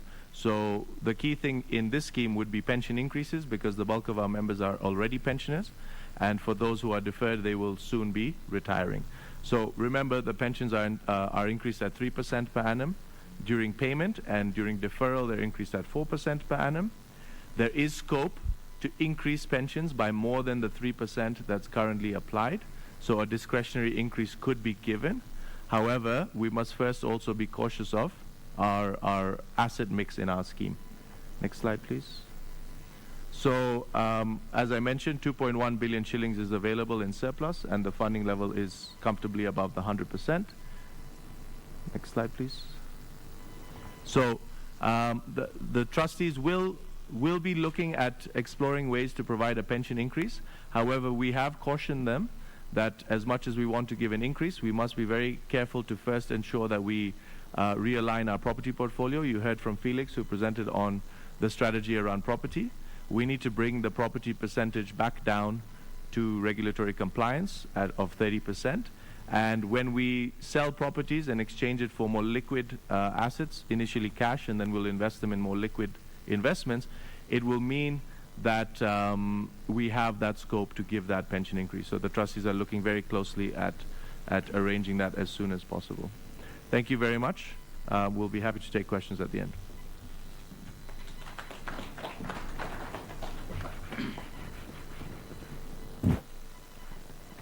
Thank you, Adil. You had promised to address my members in Swahili. We are moving well. Pensioners, continue ringing us. Our toll-free line is open. We continue receiving your questions. We will respond to them at the question and answer session.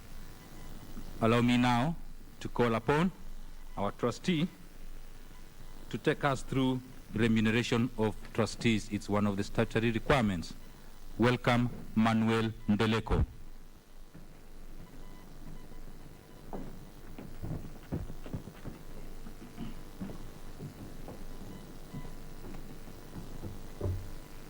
Good morning once again.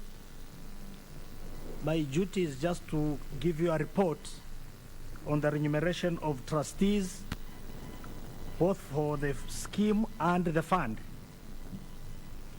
Regulation number 7G of the Retirement Benefit Regulation 2000, that is on occupational retirement benefit schemes, states that every scheme shall have rules that shall provide for remuneration of trustees. Clause 15 of the Teleposta Pension Scheme and Provident Fund Trust Deed states that a trustee shall be enumerated in a manner as may be agreed in writing from time to time between such trustees and the founder. Now I'll give the figures that were agreed upon. For the main board, it is 18,750 gross per meeting, and for Teleposta Provident Fund is 6,250 gross per meeting. For subcommittee, the scheme pays 15,000 gross per meeting, and for the Provident Fund, it pays 5,000 shillings gross per meeting. Now, these payments are subject to tax. The main board is taxed at 6,250 shillings, and the subcommittee is taxed at 5,000. Now, agreed meetings in a year. The board of trustee meetings are supposed to be 6 meetings in a year. Subcommittee meetings have a maximum of 18 meetings in a year. The meetings held as at the end of 30th June 2020 were 3 meetings for the main board and 12 meetings for the subcommittee. Meetings that have been held as at the AGM of today, that is 2021, main board have had 9 meetings, subcommittee have had 18 meetings. Thank you so much for that report.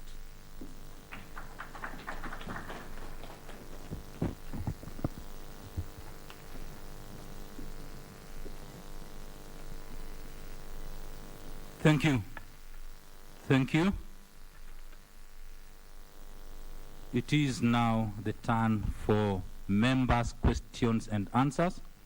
Members' questions and answers. As at last night, if you may recall, our pensioners, we did write to you on the 6th of May requesting that you raise any questions that you may be having. We went ahead and provided you with a toll-free line. We continue receiving those questions. We will compile them, and the responses we shall share through your contact addresses. But with respect to the questions that we have received today, thank you, the members who called. The first member who actually rang was member number 734112. Thank you, Christopher Kihara. Last night, when he was still in the office, the last member, Kihara, actually wrote an email. The last member who rang the office at around 8 p.m. was PF number 77694, Andrew Kipkirui, Yegon. Thank you. We will be going through those questions and we will respond. Christopher Kihara, PF 73412. you asked a question with respect to bonus payments. There is also another member who asked a question with respect to bonus payment. That is Enos Munene Kagiri. Thank you, Kagiri. There is another, there are quite a number of questions which are related, so I will only be reading the questions which are not related and providing answers. With respect to the bonus payments, I would like to assure the members the relevant statutes in our trust deed and rule and what it provides for. Our rule 7.7d of the trust deed provides that the trustees shall have the right to review the level of pension beyond the automatic 3%. As the actuary was presenting the actuarial valuation report, he mentioned the 3% guaranteed. So the trust deed and rule provides that the trustees have a right to provide that, but in bold, that's bold and underlined, subject to the consent of the founder. The amount of that increase shall be determined by the trustees with the advice of the actuary.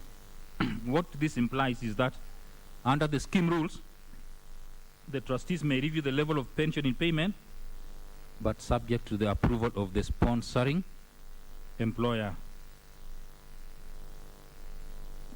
I would like to reiterate that there is the guaranteed 3% annual increment for monthly pension in payment and the re-evaluation of 4% for members with locked-in benefits. In a defined benefit scheme, the consent of a sponsor is necessary because it is the sponsor who bears the risk and the funding liability. Enos Kagiri, you did mention a matter that is currently in court. And what is the outcome of that matter? That is with respect to benefit payment. I would like to inform the members here that the Retirement Benefits Authority determined the matter and wrote to those members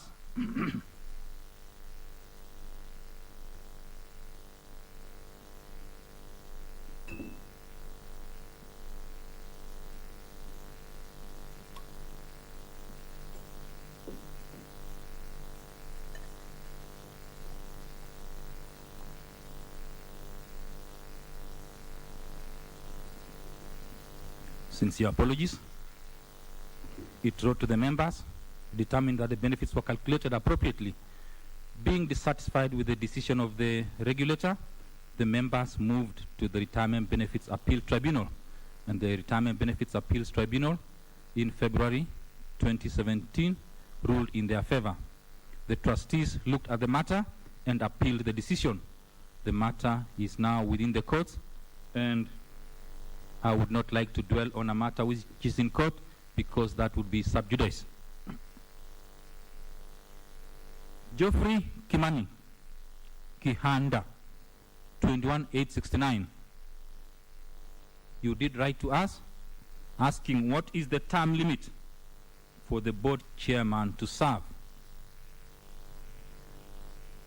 Regulation 7G of the response which I'm giving is that Regulation 7G of the retirement benefits, occupational retirement benefit schemes, regulations, provides that the term of office of trustees shall not exceed 3 years, but shall be subject to renewal for a further term of 3 years.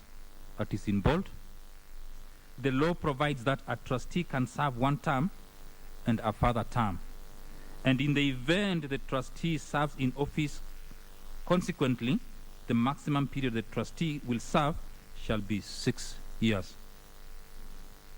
It therefore implies that the maximum term limit that a board chairman can serve is a period of 6 years. Another important question asked by Geoffrey Kimani Kihanda, PF 21869. What plans does the scheme have to increase the years for payment of beneficiaries from 5 years. A pension is payable for life. Upon the death of a pensioner, the beneficiary is paid for 5 years. So the member has asked, are there plans?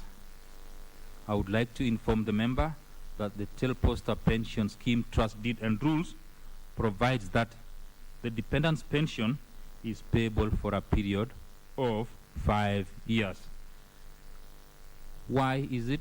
In designing the scheme, the sponsor, with its professional advisors, look into the cost implications. So there are cost implications if you change that 5 years to 10 or for life.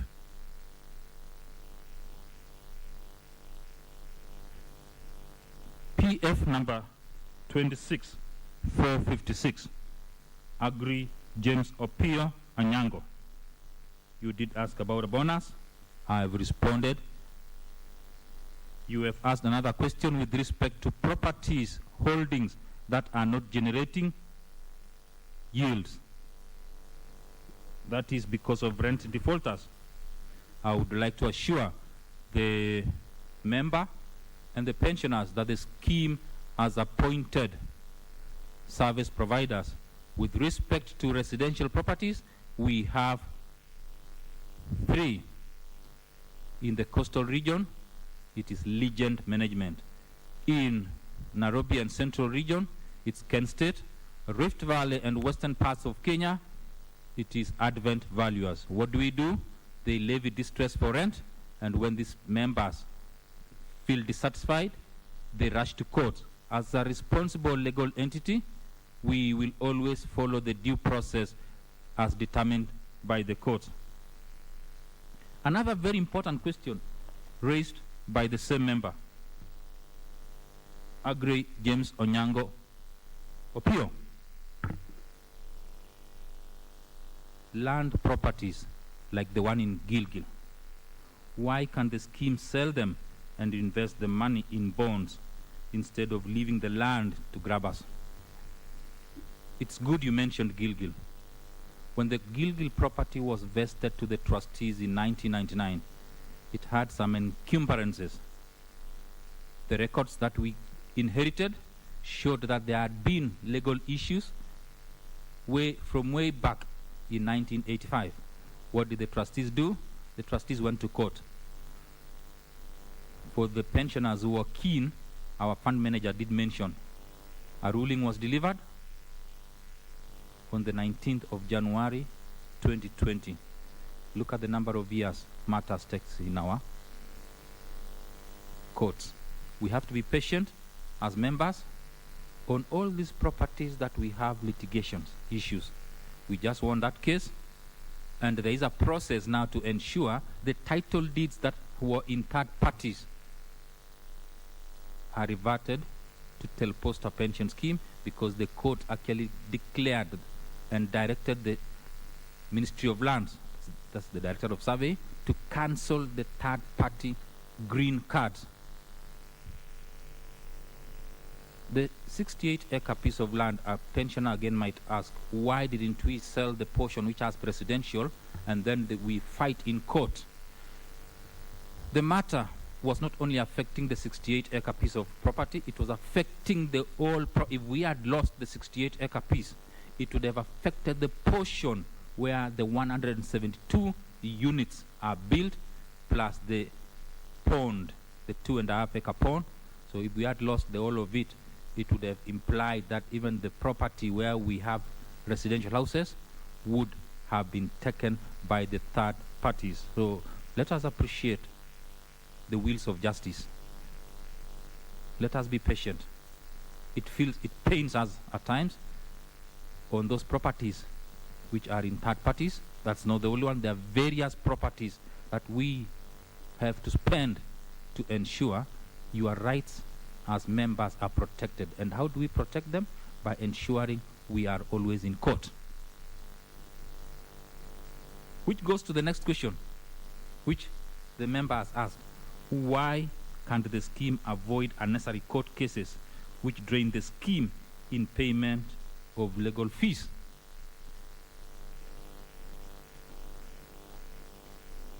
we have to be in court to defend the assets, be it about benefit calculation or properties that have been encroached by third parties. You have asked a question with respect to how will the funds be used on 14th when we will be electing a trustee for a vacant position.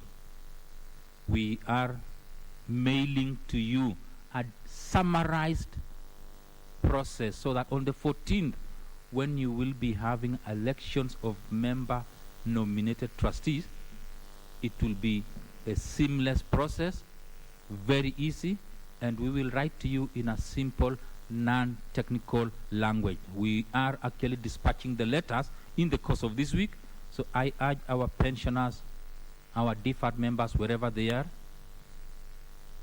check your last known contact address by next week. You will have received the procedure for election of member nominated trustees.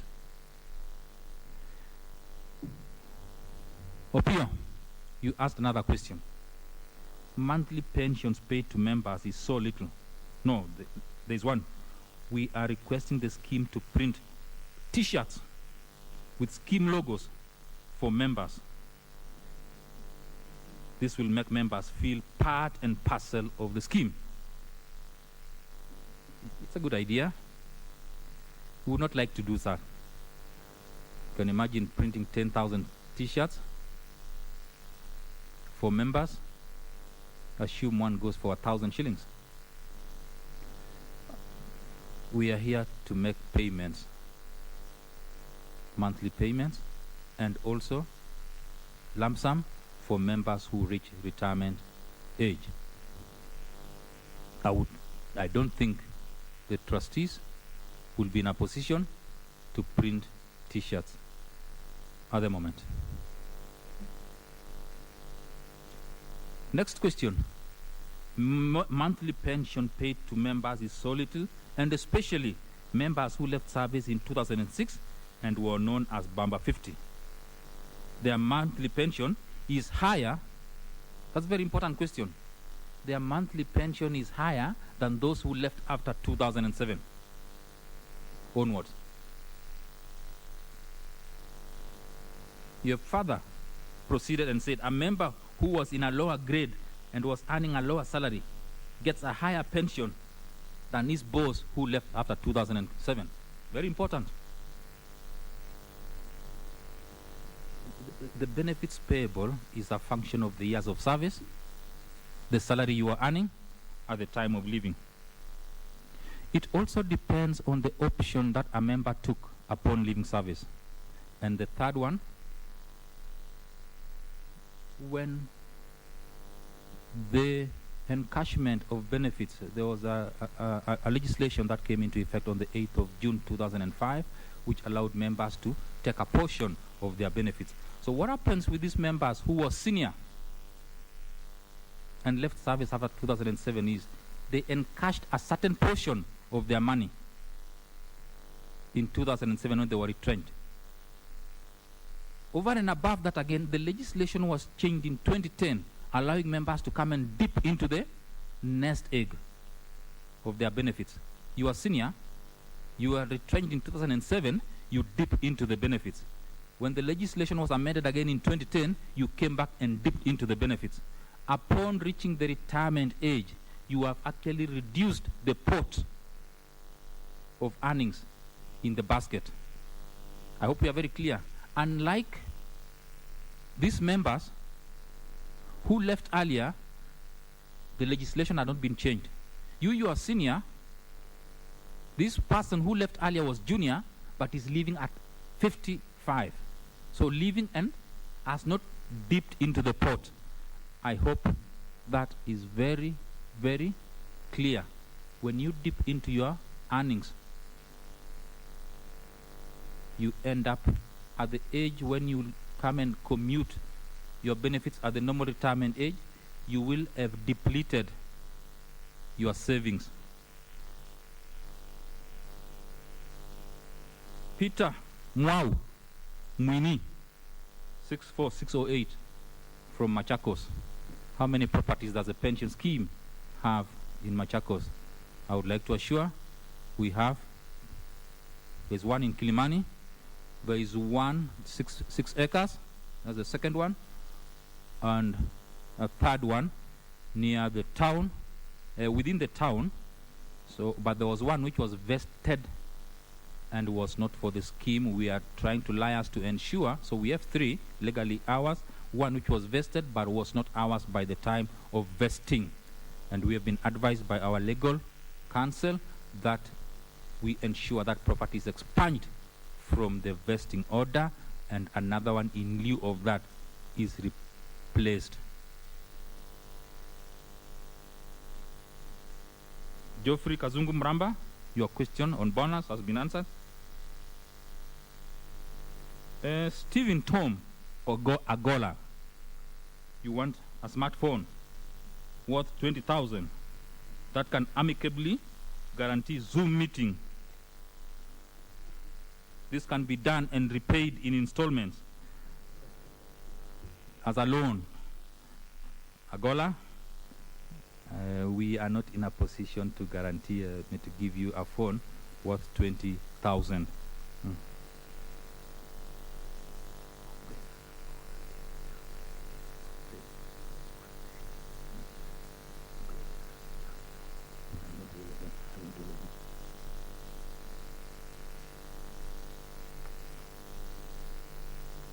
Thank you.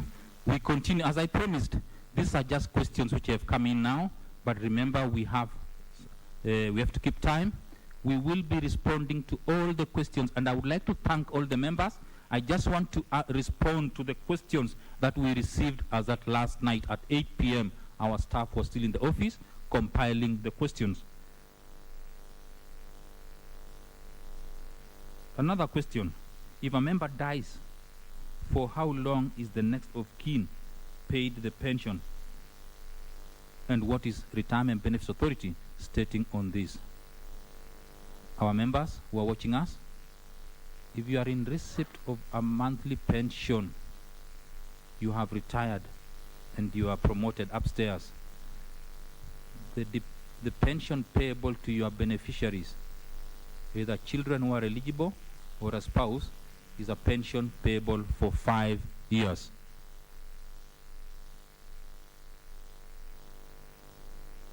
Very, very important question. What will happen when all the members have died?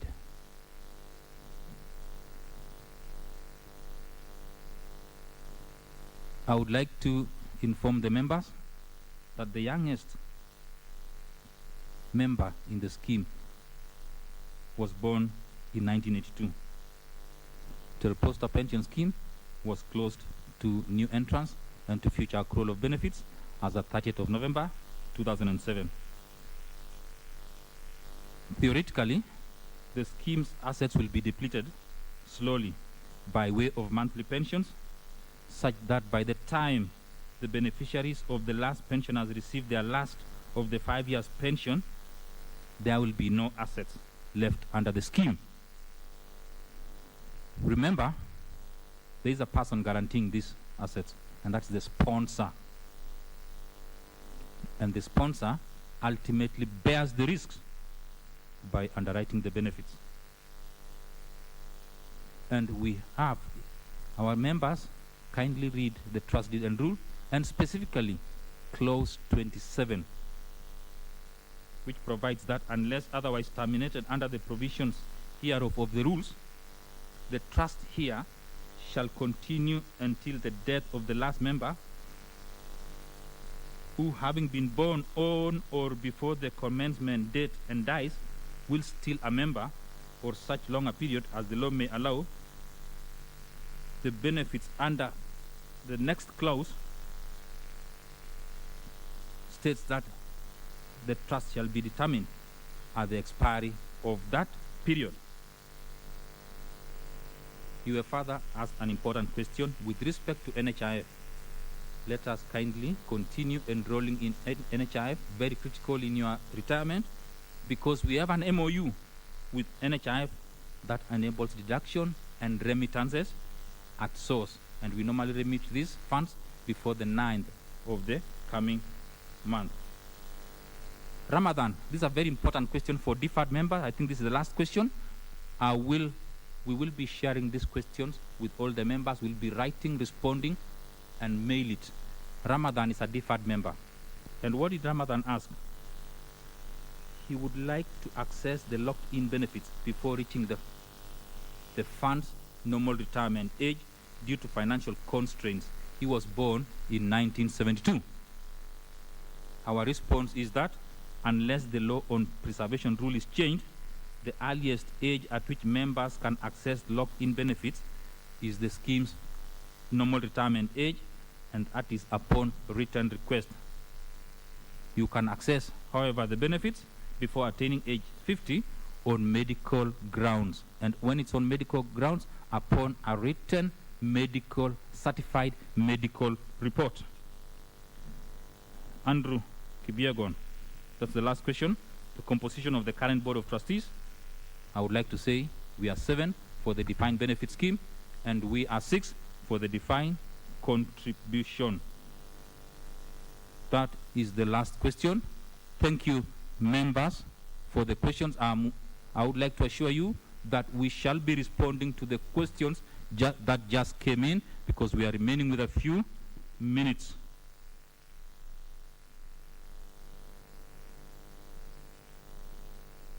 Ladies and gentlemen, our pensioners, we have been honored today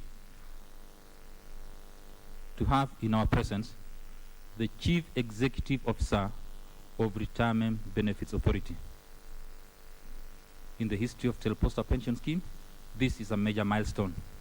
The regulator supervises the industry, promotes the growth of the pension scheme, advises the government on matters to do with policies in the retirement benefit sector.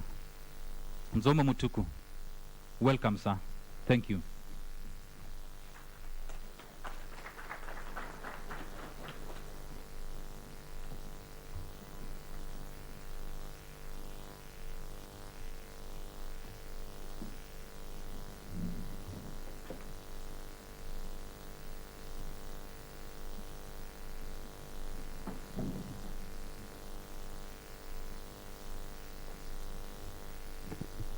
The Chairman, Teleposta Pension Scheme, the Board of Trustees, service providers, distinguished guests, members and pensioners.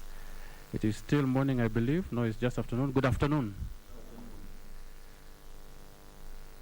It is indeed an auspicious occasion, because for sure it is the first time that I am attending Teleposta AGM, and I'm very happy to be here.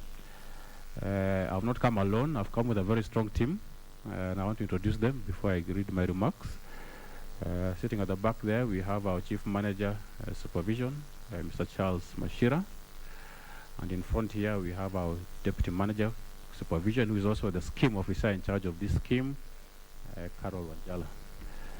So we have come here in good numbers. We have listened very carefully to the deliberations. In particular, we have listened very carefully to the questions and the issues being raised by members. We have taken note of them, and I'm going to comment on a few. Even though they may not have been addressed to me, I will comment on a few that came up. But it's indeed my pleasure to join you this morning for Teleposta Pension Scheme and Provident Fund AGMs. Let me at the outset thank the trustees and the Teleposta Pension Secretariat for organizing this AGM and extending an invitation to the RBA. Let me also thank the pensioners and members of Teleposta Pension Scheme and Provident Fund for participating through the various channels across the country and beyond. Your participation and our various discussions throughout the times remains both humbling and encouraging. Through these discussions, we continue to chart the way forward for the industry. To the service providers here, and let me confirm that all the service providers that you have seen, the fund managers, the 3 of them, and the custodian are registered with us at RBA, and they have our license. So to service providers, thank you very much for the support and the role you continue to play in the development of this industry. Ladies and gentlemen, back in February and March of this year, we did conduct various public participation forums across the country. This was to enable Kenyans to participate and give input to a number of proposals that we had to amend our Act and regulations. During those forums, I was very privileged to meet with a number of pensioners from the Telposta Pension Scheme and to receive their invaluable feedback, not only on those proposals, but also on many other issues of importance to us in the retirement benefits industry. I was indeed touched by the stories of the pensioners who relived their memorable times in employment and shared their different experiences in retirement. For example, I had the opportunity to meet and keenly listen to Mr. Ahmed Sebit Babala as he narrated his 32-year dedicated experience, the hallmarks of his career at the giant telecommunications company, and his life after retirement. Babala retired in 1994, which is when I was just starting to work. And 27 years later, it was indeed exciting to see his enthusiasm and hope for the future for a comfortable life for all retirees. We really owe a huge debt of gratitude to the pensioners. It is from these interactions that we draw important lessons which help us in shaping our policies and the direction of the industry. At the end of the day, the purpose of retirement benefit schemes or pension schemes is to pay benefits to members. So these are our most important stakeholder. And you know, when we meet with pensioners, we are able to see the issues that they are having, and this is able to guide us so that even as we go forward, we are able to address them. So we really appreciated those engagements. Indeed, during those forums, I did promise that I would attend this AGM, and it's really an honor to be here and be able to speak to you. Like most members and the pensioners, we would have wanted to have a physical AGM so that we can have an opportunity to meet each other, greet, engage, maybe even have a hug to an old friend or a former colleague as we participate in the AGM. But today, amidst these unprecedented times and living the new normal, we are holding these AGMs virtually and broadcasting to members across the various parts of the country in order to exercise caution regarding physical gatherings. So we really appreciate the trustees for being able to organize this and to broadcast this countrywide on the platforms. As I was driving here, I tested to see how clear it was, and I was able to tune in on KBC and on YouTube, and it was working very well. So thank you very much, trustees. Ladies and gentlemen, last year the authority taking cognizance of the impact of the pandemic to the retirement benefits industry and the measures taken by the government to contain the spread of the disease, we initiated measures including allowing suspension of contributions for some distressed employers, relaxing compliance with statutory deadlines, and also did advise trustees to explore alternative means of holding meetings, including use of technology. Schemes have since then adopted technology for holding AGMs and conducting elections through electronic voting. I saw the question which came as to how this will be done, and let me assure the members that as RBA we shall be there to monitor the elections of the trustees and to make sure that whatever platform is being used is a fair platform so that members have a chance to exercise their democratic right in the elections. So we have witnessed the adoption of electronic voting in a number of schemes, so this is not the first one. And we have seen it has actually helped in terms of reducing travel time and expenses that would have been incurred by members coming from all over the country to exercise their voting rights. So if it is done properly, it is actually a good tool. However, these are only temporary measures aimed at ensuring the safety of members by avoiding large physical gatherings and at the same time ensuring that the business of the scheme moves ahead uninterrupted. So we shall continue to review the measures as we go along and as the situation in the country develops. So for this AGM, we did grant approval for the trustees to hold the AGM virtually and to conduct the elections electronically after looking at the details and the procedures that they had put in place to allow the members to participate. We have noted that members have been given an opportunity to review the financial reports of the scheme through the website, submit questions in advance to the scheme as we saw, and also during this meeting we have seen a lot of questions coming in through the toll-free number, and we have gotten the feedback from the trustees. Ladies and gentlemen, since its inception, the Retirement Benefits Authority, which is commemorating its 20th anniversary this year, has overseen the retirement industry and enjoyed the support of you as industry stakeholders. We have observed fluctuations in markets with peaks and drafts, and we have paid very keen attention, especially when we have some of the laws.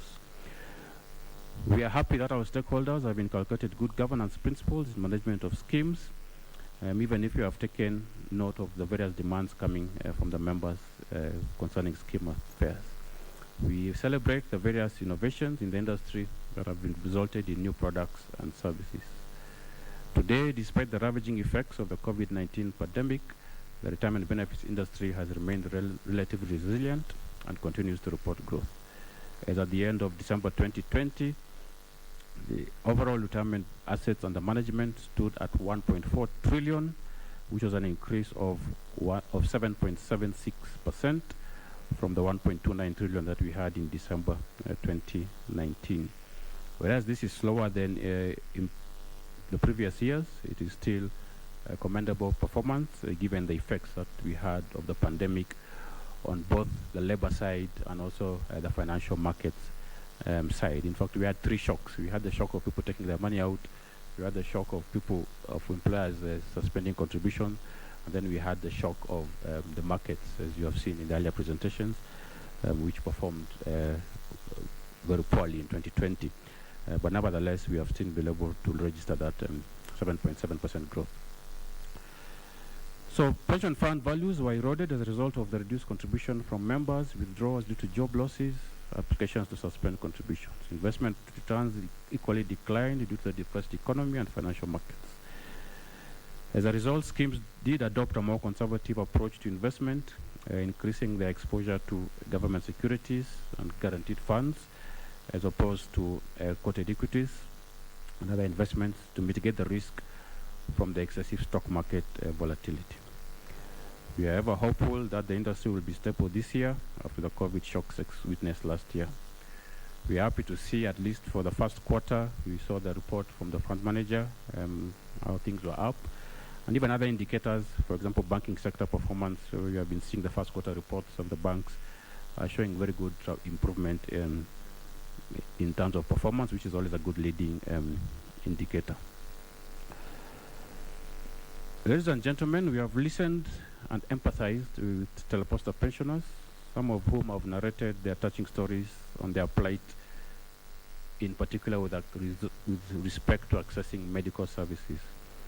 We did note that the trustees have an MOU with NHIF with the aim of affording the pensioners a better medical cover that will allow easy access to much needed medical services. But when we engaged with the pensioners, they did ask for more. So trustees, please, if we can see how we can enhance the cover that the pensioners are receiving for this. And of course, I urge also the pensioners, those who have not taken up the opportunity which has been facilitated to them by the trustees, please do so. There's really no reason for you not to be enjoying this medical cover, which, as you heard, is even deducted at source, so it makes it very easy. 2 weeks ago, I did have a meeting with the CEO of NHIF, Mr. Peter Kamunyu, and we did discuss a number of issues as to how pensioners can benefit more from NHIF, not just teleposter, but the pensioners in general. And we have some teams which are working on seeing how we can help the pensioners going forward. So we look forward to continued discussions that will yield better medical services to the pensioners, even as we appreciate the government's efforts towards resolution of universal health care for all citizens. In addition, we continue to carry the interests of members, including pensioners, in our decisions through introduction of new and exciting innovations and response to some of the challenges that we pick up from our engagements with them and also from the research that we undertake. So on the issue of healthcare, we did develop and gazette regulations on post-retirement medical fund, which has picked up, and we are seeing a lot of interest and a lot of schemes putting in place that, so that their members can be saving through the scheme while they are still working, and then when they reach retirement age, that post-retirement medical fund is able to purchase for them medical cover for the rest of their life. So that's a very good innovation which we are seeing coming up very nicely. Equally, we also introduced the mortgage regulations, which allows members to access part of their benefits to purchase a house.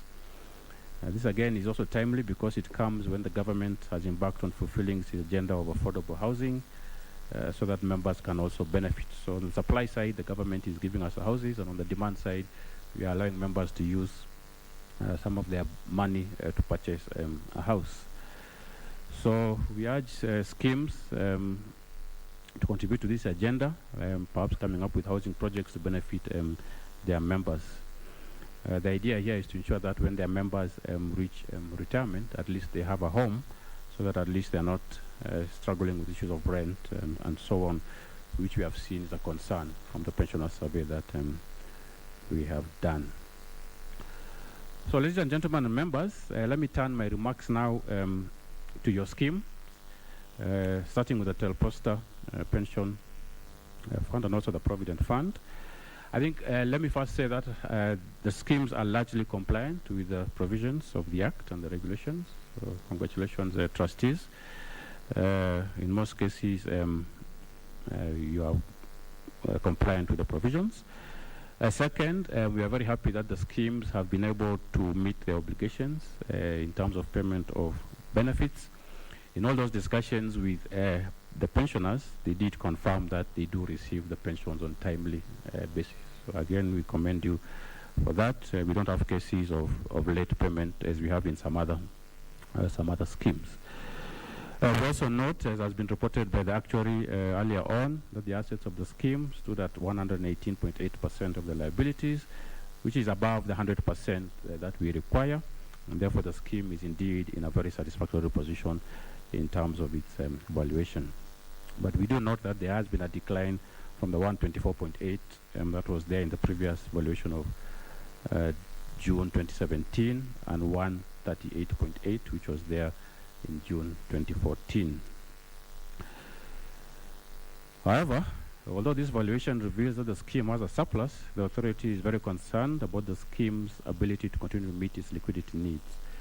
This arises from what has been mentioned here earlier, that the investment in property is at 73% of total assets, more than double the maximum limit of 30% allowed under the retirement benefits investment guidelines.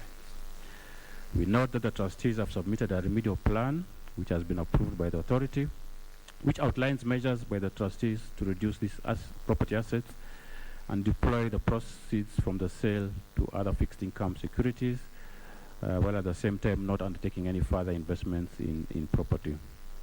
We are closely monitoring the implementation of that remedial plan, and the trustees are required to submit to us progress reports on the status of implementation. A reduction in the exposure to property is aimed at improving the scheme's liquidity position, enhancing its overall returns, and ensuring compliance with the guidelines. We urge you as members of the scheme to support the trustees during this exercise as they move to compliance, and we urge the trustees to ensure maximum prudence in the decision making. Members, ladies and gentlemen, we are also aware of constant demands by pensioners for payment of bonus and additional pension increase, as has been raised in the question and answer session. This is important, taking into consideration the effects of inflation, so that pensioners are able to maintain purchasing power.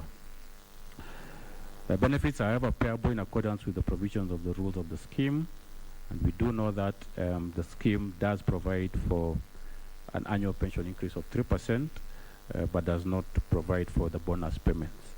I think the 3% is commendable again, because we do also have schemes which don't have the annual pension increase. So at least it's a good start that members and pensioners are earning 3% per annum. So any additional increase and bonus above this would therefore need to take into consideration the current and future financial position of the scheme, and of course, as has been mentioned, seek the consent of the sponsor. This is necessary because ultimately the sponsor of a DB scheme bears the risk and is responsible for funding the scheme, and therefore may be required to make contributions if the scheme moves into an underfunded position. And also such a bonus, of course, is also under the advice of the actuary who we heard from earlier. So the sponsor will take into consideration the scheme liquidity position in light of the substantial exposure to property that I've just talked about, as well as the affordability and sustainability of any increases. And this, of course, will have an impact on the funding level of the scheme and the surplus that we have talked about. So we are urging the sponsor to look into these issues and give us a firm position on the requests by the pensioners. And also noting that back in 2018, the sponsor did actually give off a one-off cash bonus. Another member which has come up in the questions is the case on determination of benefits that has been pending in court for many years. We did give, as you heard, our ruling on this, and then that was appealed in the appeals tribunal, and then further taken to the courts. And I think, Bonarotich, you did say that the court cases must go on. But I think, whereas we appreciate and recognize the right of appeal, just as courts, we have seen the courts themselves now advocating for more of alternate dispute resolution mechanisms. So this includes mediation, negotiation, and so on. So we want to urge the parties, both sides, to consider some of these alternative methods, because when something takes 10 years and so on in the courts, it is really not fair on either side. So perhaps the parties on both sides can look into alternative dispute resolution to see whether we can expedite the matter and have the matter resolved once and for all. And for us as RBA, whatever will be the final decision is what we shall go ahead and implement. So, ladies and gentlemen, before I conclude, let me just pick a couple of issues which came up in the questions. I think I want to confirm that the term limit for trustees, including the chairman, is 2 terms of 3 years. So I believe we have our guidelines which we have issued in terms of governance of schemes, and we are keenly monitoring to make sure that they are complied with. So that is why we have the elections coming up. I think the issue of the elections, as I said earlier, we shall monitor to make sure that it's done in a proper process.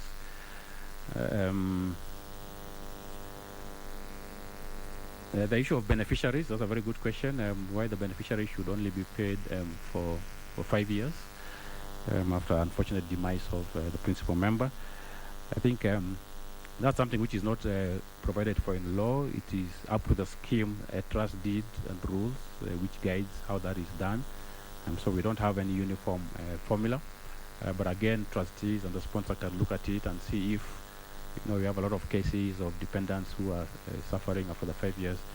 It's something which can also be amended with agreement of the trustees and the sponsor. So perhaps trustees can look at that, because it's also something which came up when we were out there in the field. No, you cannot get a loan from the scheme to buy a smartphone because our law doesn't allow our schemes to lend. And it would also be unfair because, if the scheme is lending to some members and it is losing out on investment income, then the other members who are not getting the loans will lose out. So that one I can confirm that that is not possible. And finally, on access to benefits, this is an issue which we are very passionate about. You had the example where some people have accessed earlier, and then when they reach retirement age, they are getting a lower pension than their juniors who are earning less. I really want to urge members, yes, I know the law does allow some early access in various circumstances, but let's leave pension for retirement. Let's not be tempted to come and take the money out earlier, and then when we reach retirement, when we really do need the money now, we find ourselves getting a very low pension because we accessed earlier and consumed. So I would just urge members to be very careful about early access. So in conclusion, ladies and gentlemen, we cannot work alone. We must work together. It is only by working with you and working closely with you and other stakeholders that we can develop this industry. We do have a responsibility to ensure the safety of the retirement benefits as we endeavor for our vision as RBA, which is an inclusive, secure, and growing retirement sector. Let me end with a quote from Andy Zelinsky, who is an author and life coach, who said retirement is a time to experience life derived from many enjoyable and rewarding activities. I wish you this and more. Asanteni sana, God bless, and stay safe.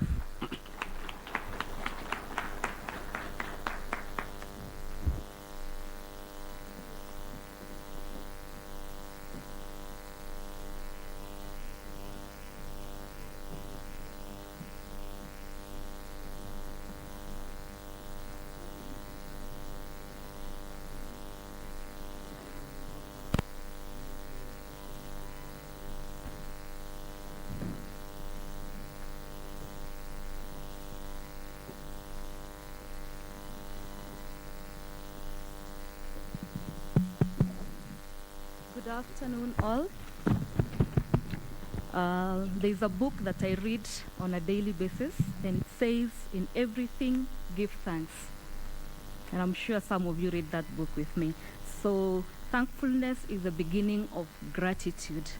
Allow me to start by giving thanks to the Almighty for enabling us to be here today. For our members, wherever you are, it's been a challenging time indeed for the world, for our country, and even for us as individuals because of the pandemic. I am sure some of us have lost loved ones. Some of us have been affected personally, directly. But because we are here today, we just want to say thank you to God. Our deep appreciation to our chief guest, Mr. Nzomo Mutuko, the CEO of Retirement Benefits Authority, for gracing this occasion. Your presence, Mr. Mutuko, and great words is truly inspiring. And to the RBA team, thank you very much for you. Your support has been invaluable. TPS, like we've heard, has a unique challenge of the property portfolio, and the regulator led by Madam Catherine has worked with us and given us the much needed support and guidance that we need in this, and we just want to say thank you. Our greatest gratitude goes to our members who are with us today, watching us from all corners of our country. It is because of you members that we are here today, so receive our gratitude for enabling us to be here today. To our service providers, whom we have worked with, our fund managers, actuary, custodians, auditor, property managers, and all our service providers, wherever you are, receive our gratitude for your expert advice and commitment to our scheme. Our chief guest, ladies and gentlemen, we as the Board of Trustees are fortunate to have a very dedicated secretariat led by our Trust Secretary, Peter Rotich. We recognize and thank them in a special way for their tireless efforts in the achievement of our vision of being the most trusted pension scheme in Kenya. Asante sana, and I know they are all here today, so we thank you in a special way. And to all those who've made today a success, the excellent coverage from our Citizen and KBC, I'm sure today we've been able to reach much more members because I believe we are being watched from even Turkana. And so thank you very much. We don't take this for granted. Our very able MC, thank you. The great hosting by the Hilton Hotel. And all those who've supported behind the scenes to make this day a success, we just want to say a big thank you. As I conclude, I cannot go without thanking the sponsor and sharing the excitement that's happening at Telkom Kenya. Our CEO, Mugo Kibati, is leading a robust turnaround strategy, and we are very happy with the progress. I am sure you have seen our T-Cash, which is running a promotion to offer you person-to-person transactions free of charge. Use it to send money to any network for free. A little saving here and there is what we have been advised to do to enjoy our retirement.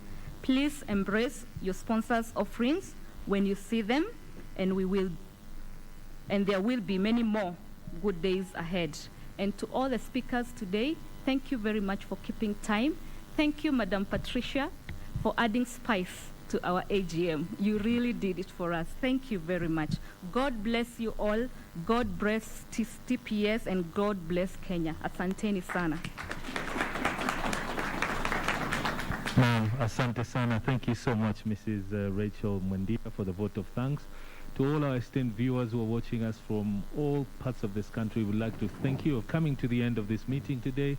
And we'd like to thank you in any way you've participated by sending your questions, even by viewing and being part and parcel of this particular AGM meeting by Telposta Pension Scheme and the Board of Trustees. I'd like to say thank you to all of them kwa kutupatia fursa hii pia kuweza kurusha matangazo haya moja kwa moja popote pale ulipoweza kutazama. Bila shaka wanasema wenyewe kwamba kilicho na mwanzo lazima kiwe na mwisho. Tulianza mwendo wa saa 3:30 asubuhi, sasa ni majira ya saa 6:30 kama tulivyopangiwa kuweza kukamilisha. You have been watching KBC Channel 1 and we are here at the Telposta Pension Scheme Annual General Meeting, which is actually just winding down now. The meeting, which had started early this morning, this chilly Monday morning, has just been broadcast live through all social media platforms and on TV, and the pensioners who are watching us live, you have been in tune and you have been watching a very good production of what has been going on here. And what has come out in the meeting, of course, is the general feel of a pension in the country. Remember, the pension industry, the retirements benefit industry, has had a bit of challenges, especially with the advent of COVID-19.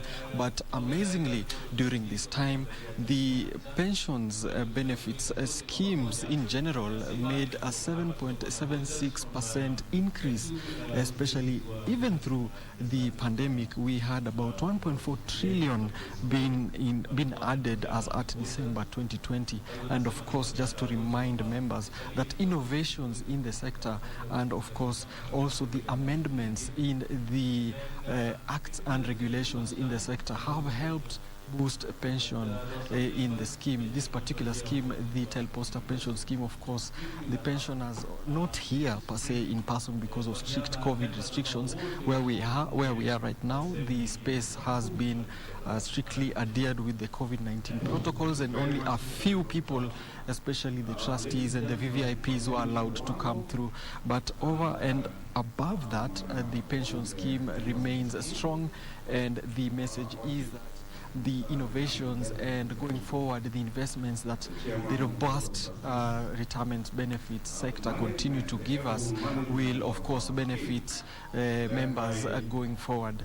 And with that, of course, we will continue to give ratings on to this fact, and we will of course try to get one or two people to us regarding this particular scheme. And that viewing.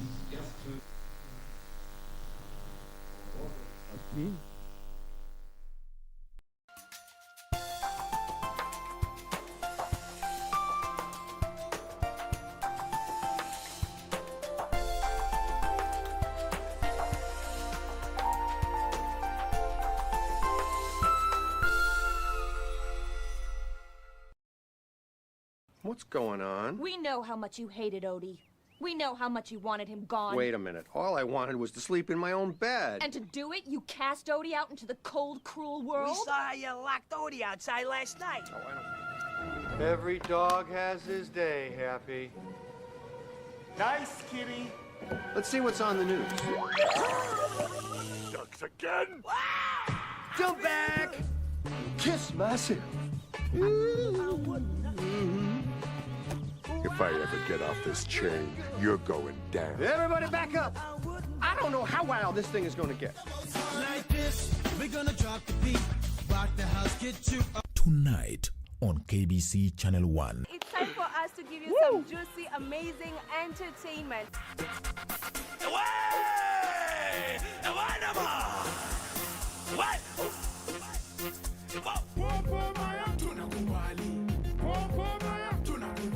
Look at the south. Look at the mountain. I love you the African way. Tunapiga sherehe, yani mpaka kuche. Like everyone is just here to, have some good time. Amazing. It feels so good, Next on. Sasa poa sana. Umekaa muda bila kuja hapa. Si unajua last time nilitengeneza nywele vibaya sana. Na vile tumetunza vizuri. Kwani siku hizi ni pesa una ama nini? Tangu nikushuke. Pesa ama shughuli. Pita anapiga. Ngoja kwanza niongee. Na haraka kidogo tafadhali. Una haraka? Unaenda wapi? Msema wewe ni nini unafanyia best yako wewe? Nini? Wewe lama. Bado unaendelea kucheka. Mimi mse unafanya nika umetoka kunyolewa na kiposho mil mse. Wacha mchana. Huo ni ungwana.